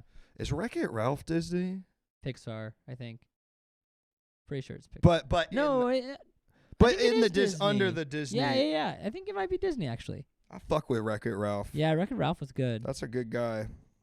You know, I have to say, this reminded me of something that I feel like you'll appreciate on the topic of gaming and you know, video games from childhood. My dad, who I believe is probably asleep now and no longer in here, but he was here earlier. He bought me and my siblings an Xbox when I was in 7th grade. This was our first game system, and he put it in his office, and it was for us to play on when he was working. And I was so excited, and he bought the only game that we had on it for a while, the only game that we were allowed to play on it for a while, which was a video game called The Bible Game. Have you heard of this? The Bible Game? So the Bible Game is a real video game that is a virtual game show where you play a series of mini games, trivias, and different challenges to rack up points. And they're all very like canonically biblical, biblically themed. And so my brother and sister and I, we'd play this a lot. But something that happens in the Bible game is in between rounds, as you're going through and you're earning points by doing different challenges, one person randomly gets selected to receive Wrath of God. And so you never know when it's going to happen. But when Wrath of God occurs, the screen is filled with locusts. And the host of this virtual game show goes, Wrath of God. And then he goes, sorry, player 2, you lose all your points this round. And it just shows all the points that you've worked so hard to accumulate disappear. They reset to 0. And you have no way of winning. For the game continues, and there's no way that you can catch up. And the lesson for kids is that sometimes you just have to face the wrath of God. That's so crazy. That's so and you're like, that's such a that is the crazy thing of like when it's like that's very Old Testament to me in a way that is like extremely fun. Yeah. And you're like but what is the lesson that like you sometimes you just get fucked and like The lesson is literally you cannot control or even try to understand God's wrath, and God's plan, and God's plan, as Drake said, is right now you're gonna lose all your points, and there's no rhyme or reason for it. That's fucking that. Now Robbie wants to know, did you enjoy the game at the time? And I had the same question because I actually loved the game. Yeah, well, it was you didn't have no better. We had no better game. Yeah. But it was something where I did kind of internalize, like, wow, okay, at any given time in my life, I could just get hit with a bunch of locusts and lose all my points. So kind of the story of Job, isn't it? It is the story of Job, yeah. How do you think it's impacted you as a man? I think the Bible game has made me a very trepidatious man. Really? Damn. One who is wary of God's wrath. Yeah. And acknowledges that he is almighty and all-powerful. You can take all of this See, away. I just come from a different side of Christianity, and it just, you know, I was raised, I'm part of the chosen few, you know. Maybe Right, that's the I'm Catholics, right? yeah, Yeah. well, Episcopalian, but I'm also Episcopalian. Jewish, and I just think those Oh. two, you know, That's I'm a just good cocktail. I'm in the chosen people, so I know that the wrath of God is never going to hit me if I keep up my readings. Right. That's basically the story of Jonah, right? He got fucked over for basically no reason. Yeah, that's a lot of the stories. Yeah. All the Jonah was running away. He was running away from his job. So, okay, this is not really related, but Ghetto Whale said all the people in the city of evil, whilst all of us are holy. I went on a ghost hunting tour last night. In Solvang. In Solvang. Wow. And it was pretty fun. It was like stupid. Ghost hunting tour. Yeah. Wow. It was the ghost. There were ghost. That was the oh shit. We did a ghost hunting tour, and they gave us EMF readers, electromagnetic readers, and it was fun. But the fucking guy, I could just tell that he was like, okay, he asked everyone, have you seen a ghost? Doesn't ask me or Katie. We're the only people from the city. And I was like, I think he thinks we're like, he like kept like kind of making these jabs like we were like city slickers who would like thumb our noses at ghosts. And I was like, the hell, man? Don't even give me a motherfucking shot. Literally, I've seen a ghost, so bullshit. And I was like, he's got to give me a fucking shot with this, you know? And instead... And the tour was, you know what? And fuck him, because the tour, we talked about a serial killer for a lot of it. That's not a fucking ghost. That's a serial killer. That's its own thing. Yeah. If I wanted to go on the serial killer tour, I would have spent the money. It was not cheap. It was like $50 a ticket. Wow. It's not cheap. Yeah. And I thought we were going to, and we got out the dowsing rods. Bullshit. But mostly I was fucking insulted. I'm not a city slicker. No, yeah. I mean, maybe I am, but I still can, I believe in, you know. Yeah. You're from the country. Yeah. You Yeah. got bumpkin in you. I think I got bumpkin. I mean, you kind of see. I don't think I come off as this ha cha cha big city guy. I think I'm a salt the earth kind of dude. You know what I mean? Yeah. But you didn't see any ghosts. Did your EMF go off? our EMF went off, and we tried to talk to this ghost. It was actually pretty cool. The dowsing rods, where you like hold the rods and then you ask a yes or no questions. And we talked to us, we think a ghost that was this like woman who was this teacher at this school, this building that used to be a school. And then we tried to talk to this guy who is a really rude cook, where our things are in, but that didn't work. And then he took us to you know how there's a mission, you know, like the missions of California, how there's missions everywhere. Yeah. And then he took us to the field right next to the mission in Solvang and told us that they recently found 3,000 dead bodies buried beneath it. Oh my God. Yeah, really for basically shit the Catholics did. Wow. Which I was like, also not necessarily part of the ghost tour, but I was like, it's nice you recognize this thing. But I was a little bit like, all right, I mean, oh, okay, listen. There were shockingly few ghosts for what is called a ghost tour. Yeah.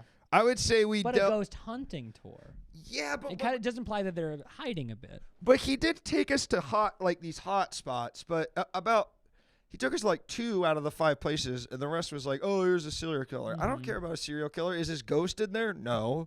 Why the fuck are we here, dude? I don't care. Yeah. I could read about serial killers on my own. I want to see the ghost. Yeah, no, exactly. Yeah. Do you believe in the EMF reading? Do you think they were rigged at all, or?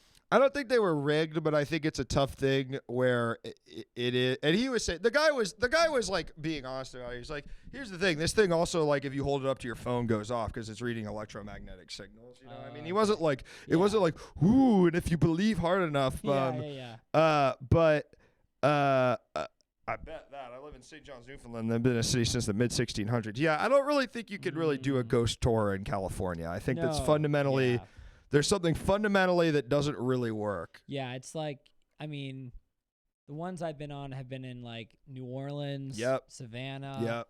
That's where you get a really good ghost tour. My family went to Savannah on New Year's, and we took a ghost tour that took us to this cemetery right across the street from our Airbnb. Mm-hmm. And when we were there, our tour guide told us that the cemetery used to be a block and a half bigger in all 4 directions, and then told us when they moved the gravestones, they didn't move the bodies. So basically, and our Airbnb was across the street. Whoa. So we kind of confirmed that our Airbnb was like above corpses that just are still down That's there. crazy. And that was to me the quintessential Savannah ghost tour. Yeah. Like, You know, yeah. Like if That's I'm at a why ghost tour, I want you to tell me that where I'm staying is fucking above. haunted. Yeah, Yeah. you know what I mean? Yeah, I don't need it. It's like this is like, oh, there was a ghost here, and it was maybe, I don't know. I do think LA is haunted though. I think there's a deep hauntedness about here. I mean, I was just literally, you know, the Cecil Hotel. Do you know that place? Yeah. If you don't know about this, it is pretty crazy. It's a hotel with like the most suicides of any hotel in the country, or maybe on the earth. I don't know. Yeah, there's that one woman And the on the roof. Yes, this woman. There's footage of this woman. This happened like 10 years ago or something. There's this woman who there's like footage of her from CCTV where she's like freaking out and like reacting to something, but you can't see what it is, and she's in the elevator, and she ended up in the water tower in the tank, like at the top of the hotel that was completely sealed, and they found her body in there, and they have no idea how she got in there. Yeah. It's just crazy. Yeah, I watched a documentary on that. That was wild. Yep. Pretty crazy. Been a ghost story in Gulf, Ontario, and the only thing I remember, Dr. Al Capone used to stay at a local hotel, and his former lover haunts the storage room. Well, yeah, they also talked about how some guys from, I was like, I get why they thought this would be a good place for a ghost tour, but it seems like they just decided to make it before they like maybe did enough research to realize like, there's not money, you can't go on a ghost tour, there's no fucking ghosts, you know? Yeah. New Orleans, Savannah, these are our old cities. Wherever there were pirates, there's gonna be ghosts. Yep. For sure. I mean, that's just 1-to-1. Mm-hmm. And wherever there's port towns where unspeakable evils from all over the world coalesce. Yeah. Do you think that there are ghosts? Before the stream started, Luke and I were talking about Vegas. Yeah. Do you think that there are ghosts in Vegas? Do you think Vegas is at all even possibly haunted?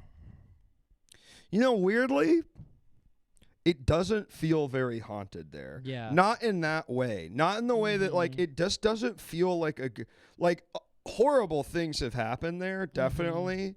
But I don't know. There's something about it where I'm like, but the thing here, it does not feel like there are ghosts roaming around. It feels like there's like just live humans that would kill you for a couple more crazy chips. But I'm sure there's got to be there's got to be in some of the older hotels. There's something about the fact that they rebuild everything there so often, though, that makes it feel like there's not ghosts there. And I know, yes, ghosts can be in fucking places where there's no fucking, where they rebuild. But too much light pollution for any good ghost. Exactly right. Yeah. Yeah. What was the ghost you saw? I've told this story before on the stream, so forgive me if you've heard it, but I will tell it again. Because there's people who haven't seen it listening.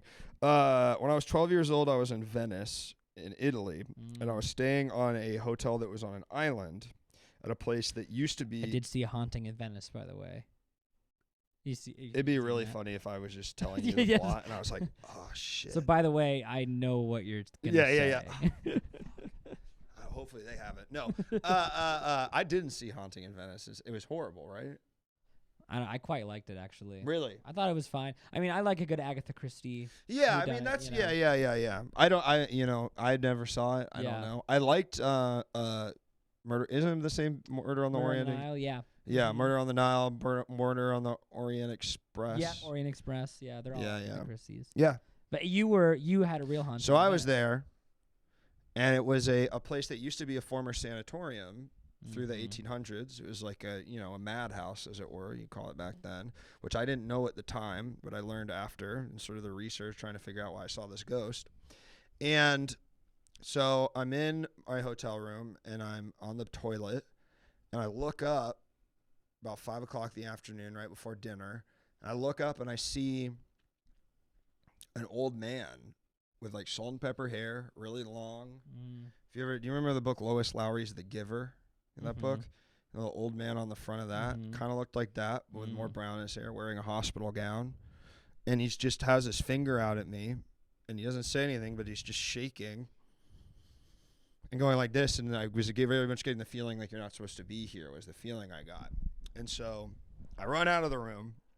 Or first I blink, he's gone. I run out of the room. Then the next night, same time, same room, I'm changing my pants. I had to like put on pants because I was wearing shorts or something for dinner. And I start hearing the sound of like shoes, like heels on a linoleum floor. I always compare it to, Miss Ratchet and One Flew Over the Cuckoo's Nest, like very like tss, tss. Yeah. And it starts getting louder, and I'm like, what? It's clearly footsteps, and it's like getting louder and louder. I'm like, where's that coming from? It's coming from the hallway? No. Is it coming from above me? No. Is it coming from the room next to me? No.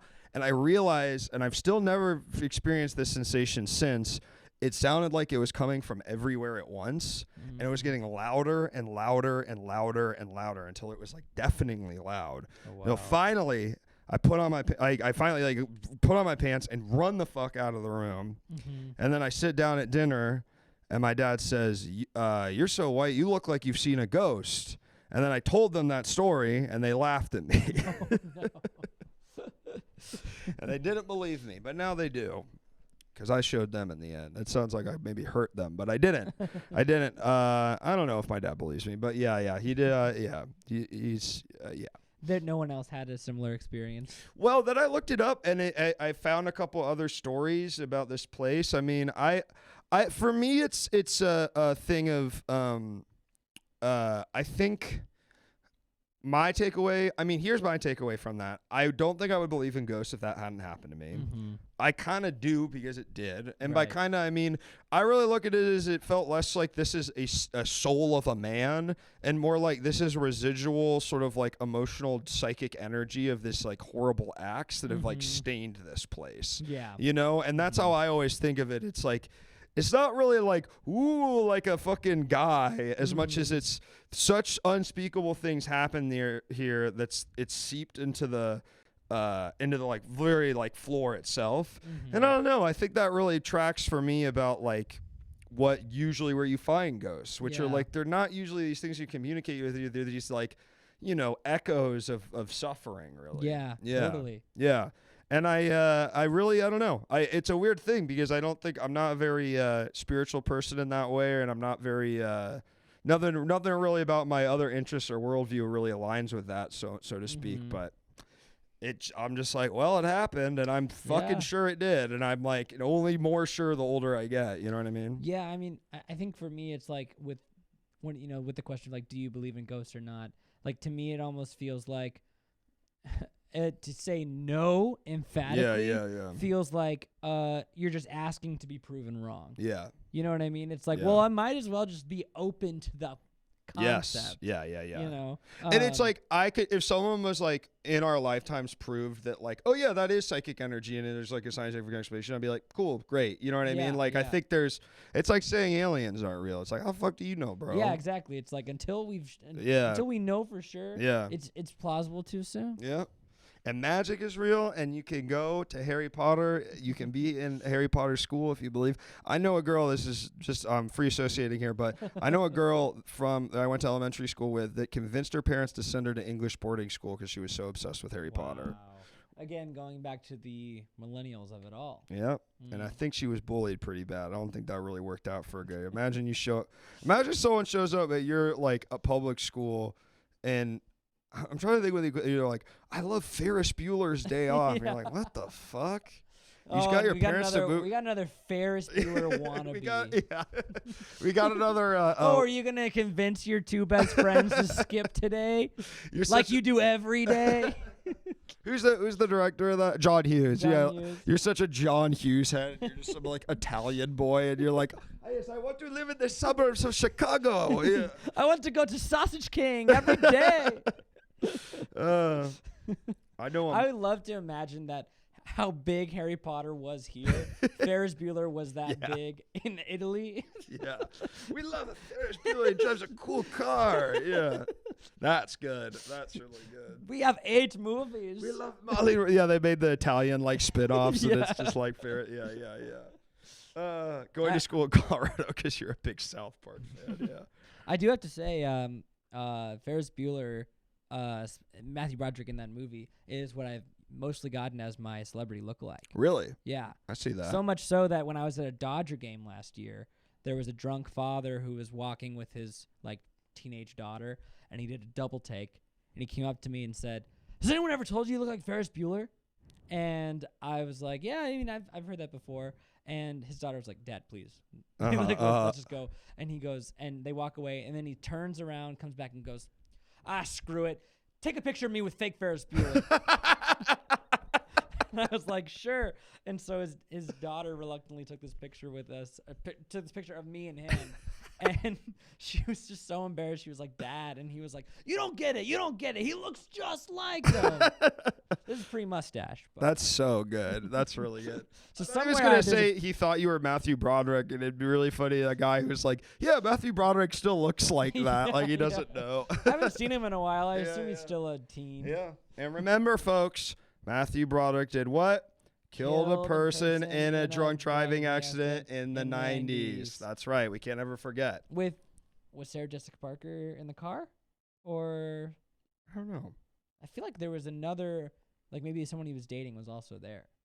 I don't know if they were. I don't know if he was. I don't know if they were dating yet. I always forget they're married though. I don't think he was even drunk. He just sucked at driving. Wow. Really? Is that Well, better or worse? Based on what happens in Ferris Bueller, He looked pretty good at driving. Yeah. Or was he bad at it? I don't remember. I mean, they did crash the car, I guess, the dad's car. I don't remember if that was his Oh fault, yeah. It was nice to see the dude that plays Cameron get sort of a resurgence with, with Succession and he because he's killed so it. good. Yeah.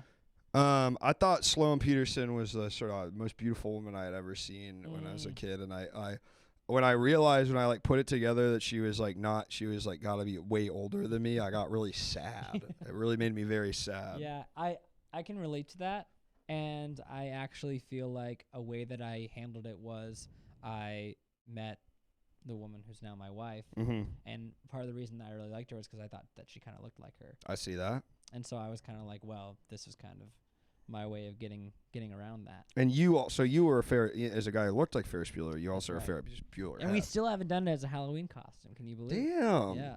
I mean, that's Why an don't you easy say? slam dunk. Yeah. Isn't it? Just got to get a leopard print jacket. And Yeah.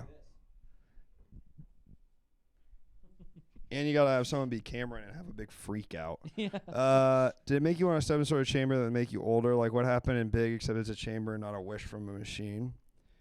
Yeah, but well, I guess I wish it would. You know, if I'm being completely honest with myself, I wish she would step in a machine and get younger and be sort of 11 years old or whatever I was Yeah. at the time. You're like, I don't want to have to skip my life, Yeah, but you can give her more life. exactly, and that's actually beautiful.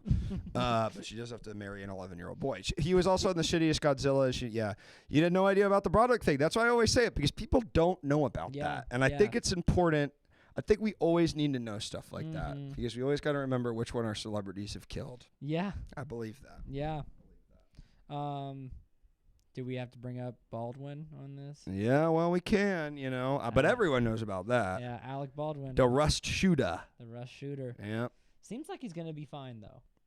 I think he weathered the storm. He weathered the storm. I won't defend him for anything else, because I mean he's done a bunch of weird shit since then, like have a silent comments off Instagram Live with Woody Allen like less than 2 years ago. But I am like I saw this viral video of this woman like getting in his face about it. I was like, well, he did like it like really it wasn't his fault. Yeah. I would say like it isn't like Yeah. Like whatever you think about him, like you can't say that him like thinking a gun on set wasn't loaded with a real bullet is not like his fault. Like come on. Yeah, it's a movie set. Yeah, that's Like- not one place where you assume, this gun doesn't have real bullets in it. That's sort of like what a bunch of people's jobs are, to make sure there is like not real bullets in this. And especially nowadays when it's like we don't even need to make guns on movie sets sound or even look or act like real guns. Right. Because we can do all of that in post. Why would you even assume that there is a bullet? Right, you wouldn't. Yeah, you wouldn't even really need to fire. It is funny to say it's his fault, but this video I saw was insane to me, just because it was like this woman was using it to like get in his face about something else, and I was like, I was like, well, that's not like I'm like, it's funny to make fun of him for it in a joking way. You can't like use that as a cudgel to like make the man come out and get for like your thing. Right, Like what? exactly. Like come on, man. Like, yeah. Come on, man. It was clearly, it was a mistake, but he is a killer. He is a killer. Let's not forget that. He killed. It's official. He killed. He posted a picture of her on the 1-year anniversary of her death on his Instagram, and I thought that was fucking weird. Yeah. Weird. Why would you post a picture? He's got to be in therapy. Yeah. Heavy therapy. Somebody's got to tell you not to do that. Yeah, he's got to. Maybe the therapist told him it would be a good idea. Billy Joel drunk drove and killed a guy? Well, that's okay. He's from Long Island. He doesn't. Or no, not. Yeah, he's from Long Island. He doesn't know better. Matthew Broderick should know better. Yeah, Matthew Broderick should have known. He has better. the theater training. He has the chops. Mm-hmm. Also, it's interesting because we just brought up Succession with Alan Ruck being in both Ferris Bueller, and that is also a big plot point in Succession. Wouldn't you say? Having a bit of a driving incident where someone dies. And I didn't blame Kendall for that because that guy was a fucking nobody. Yeah. A fucking waiter. Who gives a shit? Not one of the important people like a fucking DP on a movie set. Yeah, we need to save those. Yeah. We need as many DPs working as possible so we can watch the great shows we love like She-Hulk and the live action version of The Loud House, which is a cartoon show I watched a lot last year when I was back home in D.C. for a while. Yeah, that's lovely. Yeah. Really nice. There is a Loud House in D.C., huh? Yep. Let's get Pennsylvania Avenue. Yep. And I hope it might get a lot quieter once the second shooter happens. If you catch my drift. I'm catching that drift. Yeah, but I'm not. I won't say more. Also, Billy Joel also publicly blamed his drunk driving accidents on 9/11. Yeah, I watched a lot. Well, not to get macabre, but I watched a lot of Loud House. And a show I don't remember the name of when my father passed away, and I didn't like it, but they were showing Loud House and something Amphibians or something. It's like Disney Channel show, and I watched it every single day. And if you can believe it, Loud House did not help me get over the death of my father. That is interesting. Yeah, you'd think it would. Yeah. You really would think it would. They really market it that way. I know. They keep saying, like, this is going to help, dude. You know? Yeah. If you're a 31-year-old man living in your childhood bedroom and you put the show on, it's just going to be busting. Yeah. All the grief think pieces say it's Joan Didion's Magical Year of Thinking or Loud House. It's what? Yes. Yeah. Or both. You know or what? Both. Also, funny thing about the Loud House guy is the guy who created it was taken off his own show because he was caught with naked images, drawings of the characters in the show. Of course, it is a show about a boy who lives in a house with his 12 girl sisters. Wait. So he created the show. Mm-hmm. So these are his drawings? Like, he designed the characters? Yeah. And then he drew naked versions. Yeah. And they're kids. Yeah. Tough. That's tough. Yeah. That's tough. And I mean, that's the thing is you can draw anything. I know. You know what I mean? And like nobody can stop people from drawing things. But then once you learn that you're drawing something like that, it's like people can say, "Hey, that's really weird." Yeah. You know. Right, but if you keep it on a hidden file on your computer, eventually, if someone finds it, and everyone says you're weird. Katie, my girlfriend, works in animation, and she was telling me she was like having a meeting with someone and like made some joke about like, oh well, they'll probably just go like something about drawing porn cartoons, and or someone she was working with was like, hey, you can't really joke about that because like most storyboard artists working at Hollywood on the side draw porno because it's extremely lucrative and they really like to do it, and that's a really common thing. And I was like, all right, yep, there you go, there you go. Yeah. So, Makes and you sense. know what? It's their right. You want to see Mickey and Minnie getting it on? Who am I to stop you?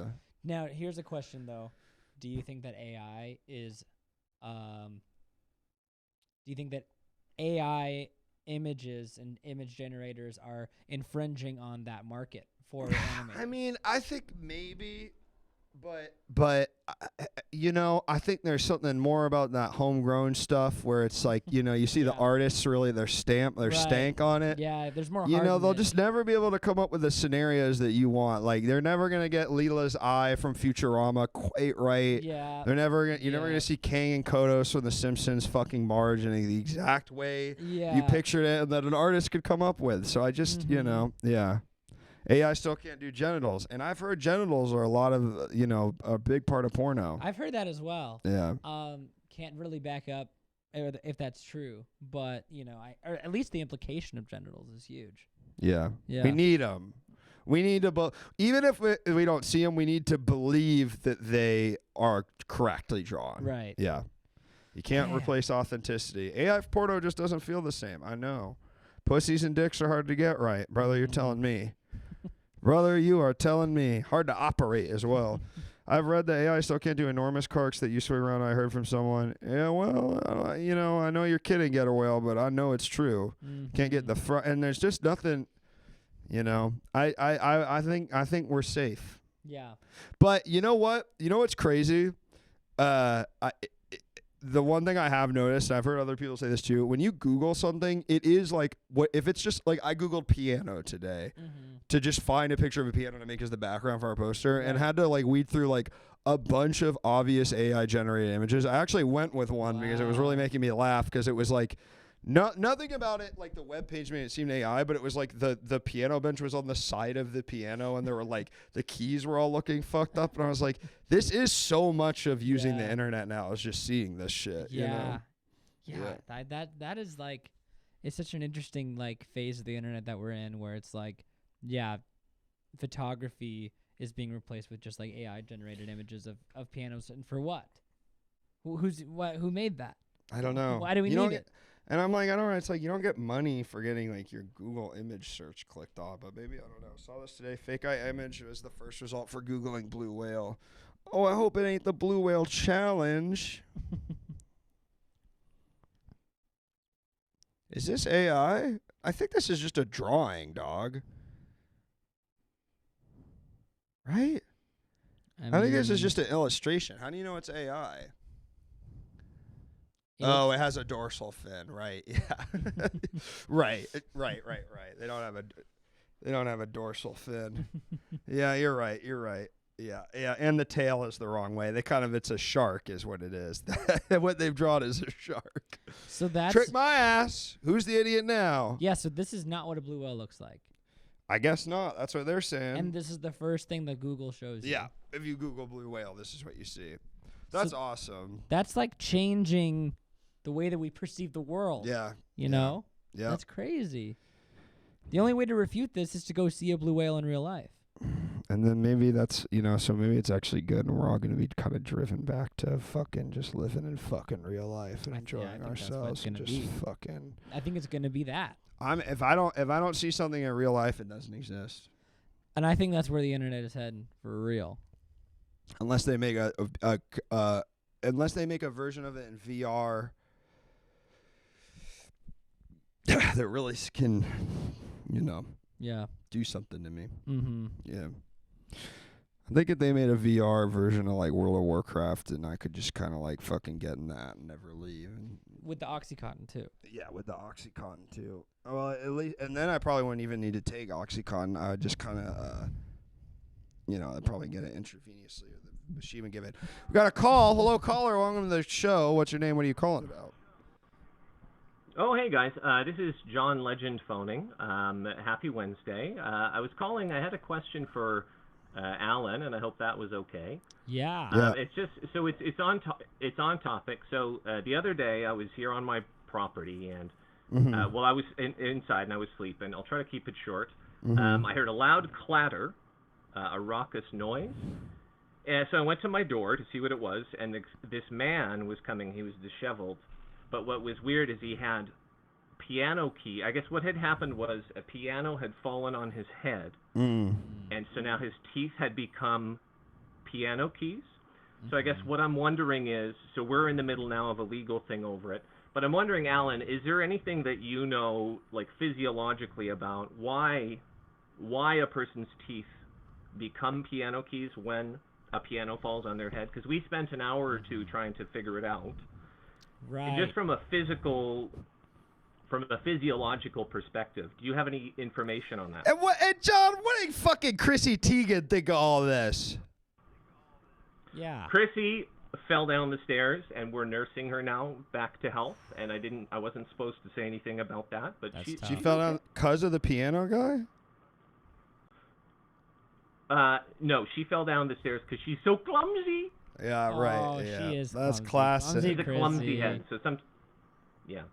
She didn't give Yeah. me specifics on what happened that made her fall down the stairs, but she's fine. She's having a nap. That's I think, good. John Legend, have you ever thought about teaming up with Pharrell? I feel like you guys could come up with a fucking bomb-ass Minions song. Yeah. Don't you? Yeah. Like, for real, those two, think about the shit they could cook up in the A stew. whole album.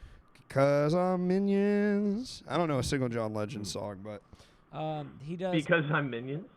Yeah, because I'm Minions. He does All of Me. All Yep. of me loves That's all of you. Gru. All of Gru. Yeah. Yeah. Yeah, That's yeah. good. Oh, I thought you meant the All of Me song, the classic, like, wanna take all of me. Is that you mean a different song? Yeah, no, I mean the What are one. you- I guess What it's talking strange when about? John Legend. It's weird for John Legend when he doesn't know his own songs, probably. Yeah, Is that a you know, John Legend song? But I get it. I mean, John, you've written, Okay, I forgot. you've written a ton of great It's been songs. a long week. Sure. Oh, thank yeah. you. Well, it's been a really long week on us with the piano thing. And Yeah. What, we've when been this going guy through was like a stuff with bum lawyers or and stuff. something? He was like a bum that Yeah, wandered sounds in? like a beatnik that rolled through. So he was on our property. It didn't. I don't know where the piano came from, but because it was our property, the legal liability fell to us. Mm-hmm. So it's not. Yeah, but if we he's don't a own the bum, you could just piano, kind of take him out strangely. with the like, you don't have to do shit if he's a bum. Like, I'm not trying to be. Well, I but know he's that that's still a not. human being, I know you're Luke. not supposed to say that shit anymore. He's But still if a he's human not- being, even though he has piano keys. For I'm just teeth, he's a saying, like, human if he's being. like just a bum, I mean, what do you? I mean, Well, I'm you don't have to agree with me, Alan. That's just what I Yeah, I'm gonna take the opposite stance. Okay. Here, Luke. You know, he could. Right. There's untapped potential in this guy. You know, I mean, and there's because the what you're talking about is an effect that we've known since the Laurel and Hardy days of, you know, when they were Right. pushing the piano up. Yeah, and and you they get the kept key- falling and the down. keys. And like even to like the Bugs Bunny days when we start seeing pianos fall from the Right. sky on top Right. of people. So and sad. start And there's seeing no that there's no take effect. legal precedent for it. Is what's but that weird. wait, We looked but that's to- Bugs Bunny. This is a bum. Right, this is a bum. This is a Bums Bunny. Right. But Bums Bunny. in that, there's untapped potential. All Uh-huh. right, because this guy, you know, he's got the teeth, he's got the keys for teeth, and this could be a guy who ends up that could be a kid's make-a-wish, is to play piano on a bum's teeth.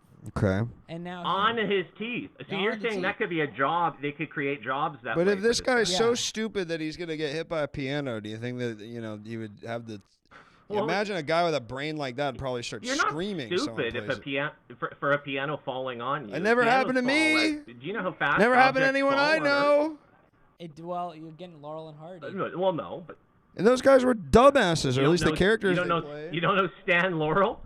You They're- never I'm met saying Stan they Laurel? played idiots. That was the whole point of those guys. They were dummies, Well, yeah. right? Yes. I mean, that was kind of the joke. That's not Like, very nice look at to these say. fucking morons, so fucking stupid. They got hit with a piano and their teeth turned into teeth. Their Yeah. teeth turned into keys. Yeah, So that's a good point. Well, So- also yeah. John Legend, to answer your question about why it happens, basically, Sure. what happens is it's like veneers. So if you know, you may have seen celebrities when they get veneers, or like actors when they get veneers, and they file your teeth down to nubs so they can stick on Right. the perfect Blech. teeth. little That's sharp gross. teeth. Yeah, and so to a piano key, our regular teeth are like the nubs that veneers cling to. And so basically, when you are crushed by a Oh. piano, the keys, they fit perfectly. It's kind of like snapping two Legos into place, which is why that effect happens. or- And it's It's like really a serious. neurotransmitter. The way Oh, that thank you, neurotransmitters Tim. find their spots in your brain, for example, they fit. It's like a key in the lock. That's right. Welcome, yeah. Raiders. Welcome in from Ben Monster TV. What's up, dogs? Welcome in. We're talking about the thing when you get hit by a big piano and your teeth turn into the keys, and whether someone that happens to deserves to be alive or not. Right. And my answer is no. Yeah, and you It know, was sort of a hybrid premise. Yeah. yeah, and so we're talking about, you know, do bums deserve to live? No, after? that's not what we're talking about. We're talking about if specifically a bum comes onto your property and gets hit by a piano, is it your fault? And whether he deserves... Well, I know I said it like that, so I've kind of dug myself into a bit of a hole here. Well, that here's I really the know twist. a way Here's the out twist, of. Luke. Yeah. The bum is your brother. Damn. No brother of I mine didn't if he know doesn't have a that. fucking job. Yeah, that's the twist. The bum's actually your brother. And she is his Last name son. was this whole time. His last name was Taylor because we've been going through the legal proceedings. Yeah. Taylor is Whoa. such a common name. I just didn't even think of it. If my brother didn't even have an awesome job, like he works at the T-Mobile store or at the bank, no brother of mine. Yeah, yeah. Sorry, no brother of mine. Yeah. High standards for your brother. No brother of mine. You have a brother? Job's a job. Nope, only child. So this doesn't even apply to me. That's why. It'd be so that's easy why to, it's hard for you to even fathom. it. Yeah. Yeah. It'd be so easy to fathom the killing. Yeah. So yeah. Well, this is kind of what happens in the Bible with the prodigal son. Right. This you is know? kind of the wrath of God moment. Maybe John's experiencing that. Right. Wrath of God. himself. Yeah. Well, John, you know, yeah, I think sometimes a piano does just fall from the sky. We all know And that. that's wrath of God. And when you get crushed by the piano, your points reset to 0. and there is a precedent for that in the wrath of God, an act of God is something they call it if someone gets killed by you know what I mean? Right. That's smart. So That's there you smart. go. Well, I'll actually note that. So thank you, you. Alan, and thank you, Luke, as well. Yeah. Because, like I said, there was No, no thank legal you. precedent for this. We've been searching, but now Uh-huh. I'm going to mention that angle to them. So I No, appreciate thank that. you. Thank you, John Legend. And I No, hope thank Chrissy's you. okay. Thank you. Fuck Chrissy Teigen. All right, I'll see you, let her know, John. guys. I do that. Fuck Chrissy Teigen. Well, Raiders, you've caught us at the tail end of our beautiful program today, but welcome in. This is Chat Havers. My name's Luke. This is my guest, Alan. Hi. I have on comedians and funny people and goofballs of all sorts. Mm-hmm. Alan is a comedian, and well, I'd say he's a goofball as well, wouldn't you, Alan? Aw, shucks. So, you know, I'm not a classist. I just, I don't know. I just bums weird. Do me you out. typically have to clarify that you're not classist by the end of these streams? Usually, yeah, but that's because people always. I mean, The lower class people are. Well, no, it's like people. You know, it's lonely at the top, and people fucking come for you, and they'll fucking. I don't know. People just like make up all sorts of stories, and they'll find a clip that's like, I want to kill bums. You know what I mean? Yeah, They'll take like right. one word from each. Yeah. And then they'll make me look like a fucking asshole. I mean, it's I don't Right. know. They did it to Hassan. They'll do it to anybody. Yeah, it's just it's bullshit. Well, Alan, before we leave this evening, do you have anything you would like to plug? You know what? I'll plug that if you go to, is it better to plug a live thing or a recorded thing? Shit, do both, brother. Okay, cool. If you're in LA hot. and if you like improv, every Thursday at 7, check out Mandatory Improv Show. Totally Tim, LOL, who's in the comments right now. He's done the show a lot. It's a good time. I'm gonna post a link to it in the motherfucking chat. Sweet, thank you. And also I've got a YouTube channel with some videos. One of my sketches just got accepted into a festival, so it's called Ring Cam Directing Services. Now, Check it out. This seems to be a doctor. Yeah, I'm not a doctor quite Is yet. that Alan F. Giles? It should be, maybe. Here we go. Yeah. This is it? That's it. All right. And you can watch Alan's SNL showcase from 5 years ago. Yeah, that's right. You can watch my SNL showcase from 5 years ago. Take notes. Maybe see if you have any ideas for what I can do next time. Yeah, if you have any punch up, you can send it. You can DM it to Alan. Yeah. He loves notes on of 5-year-old submission showcase videos.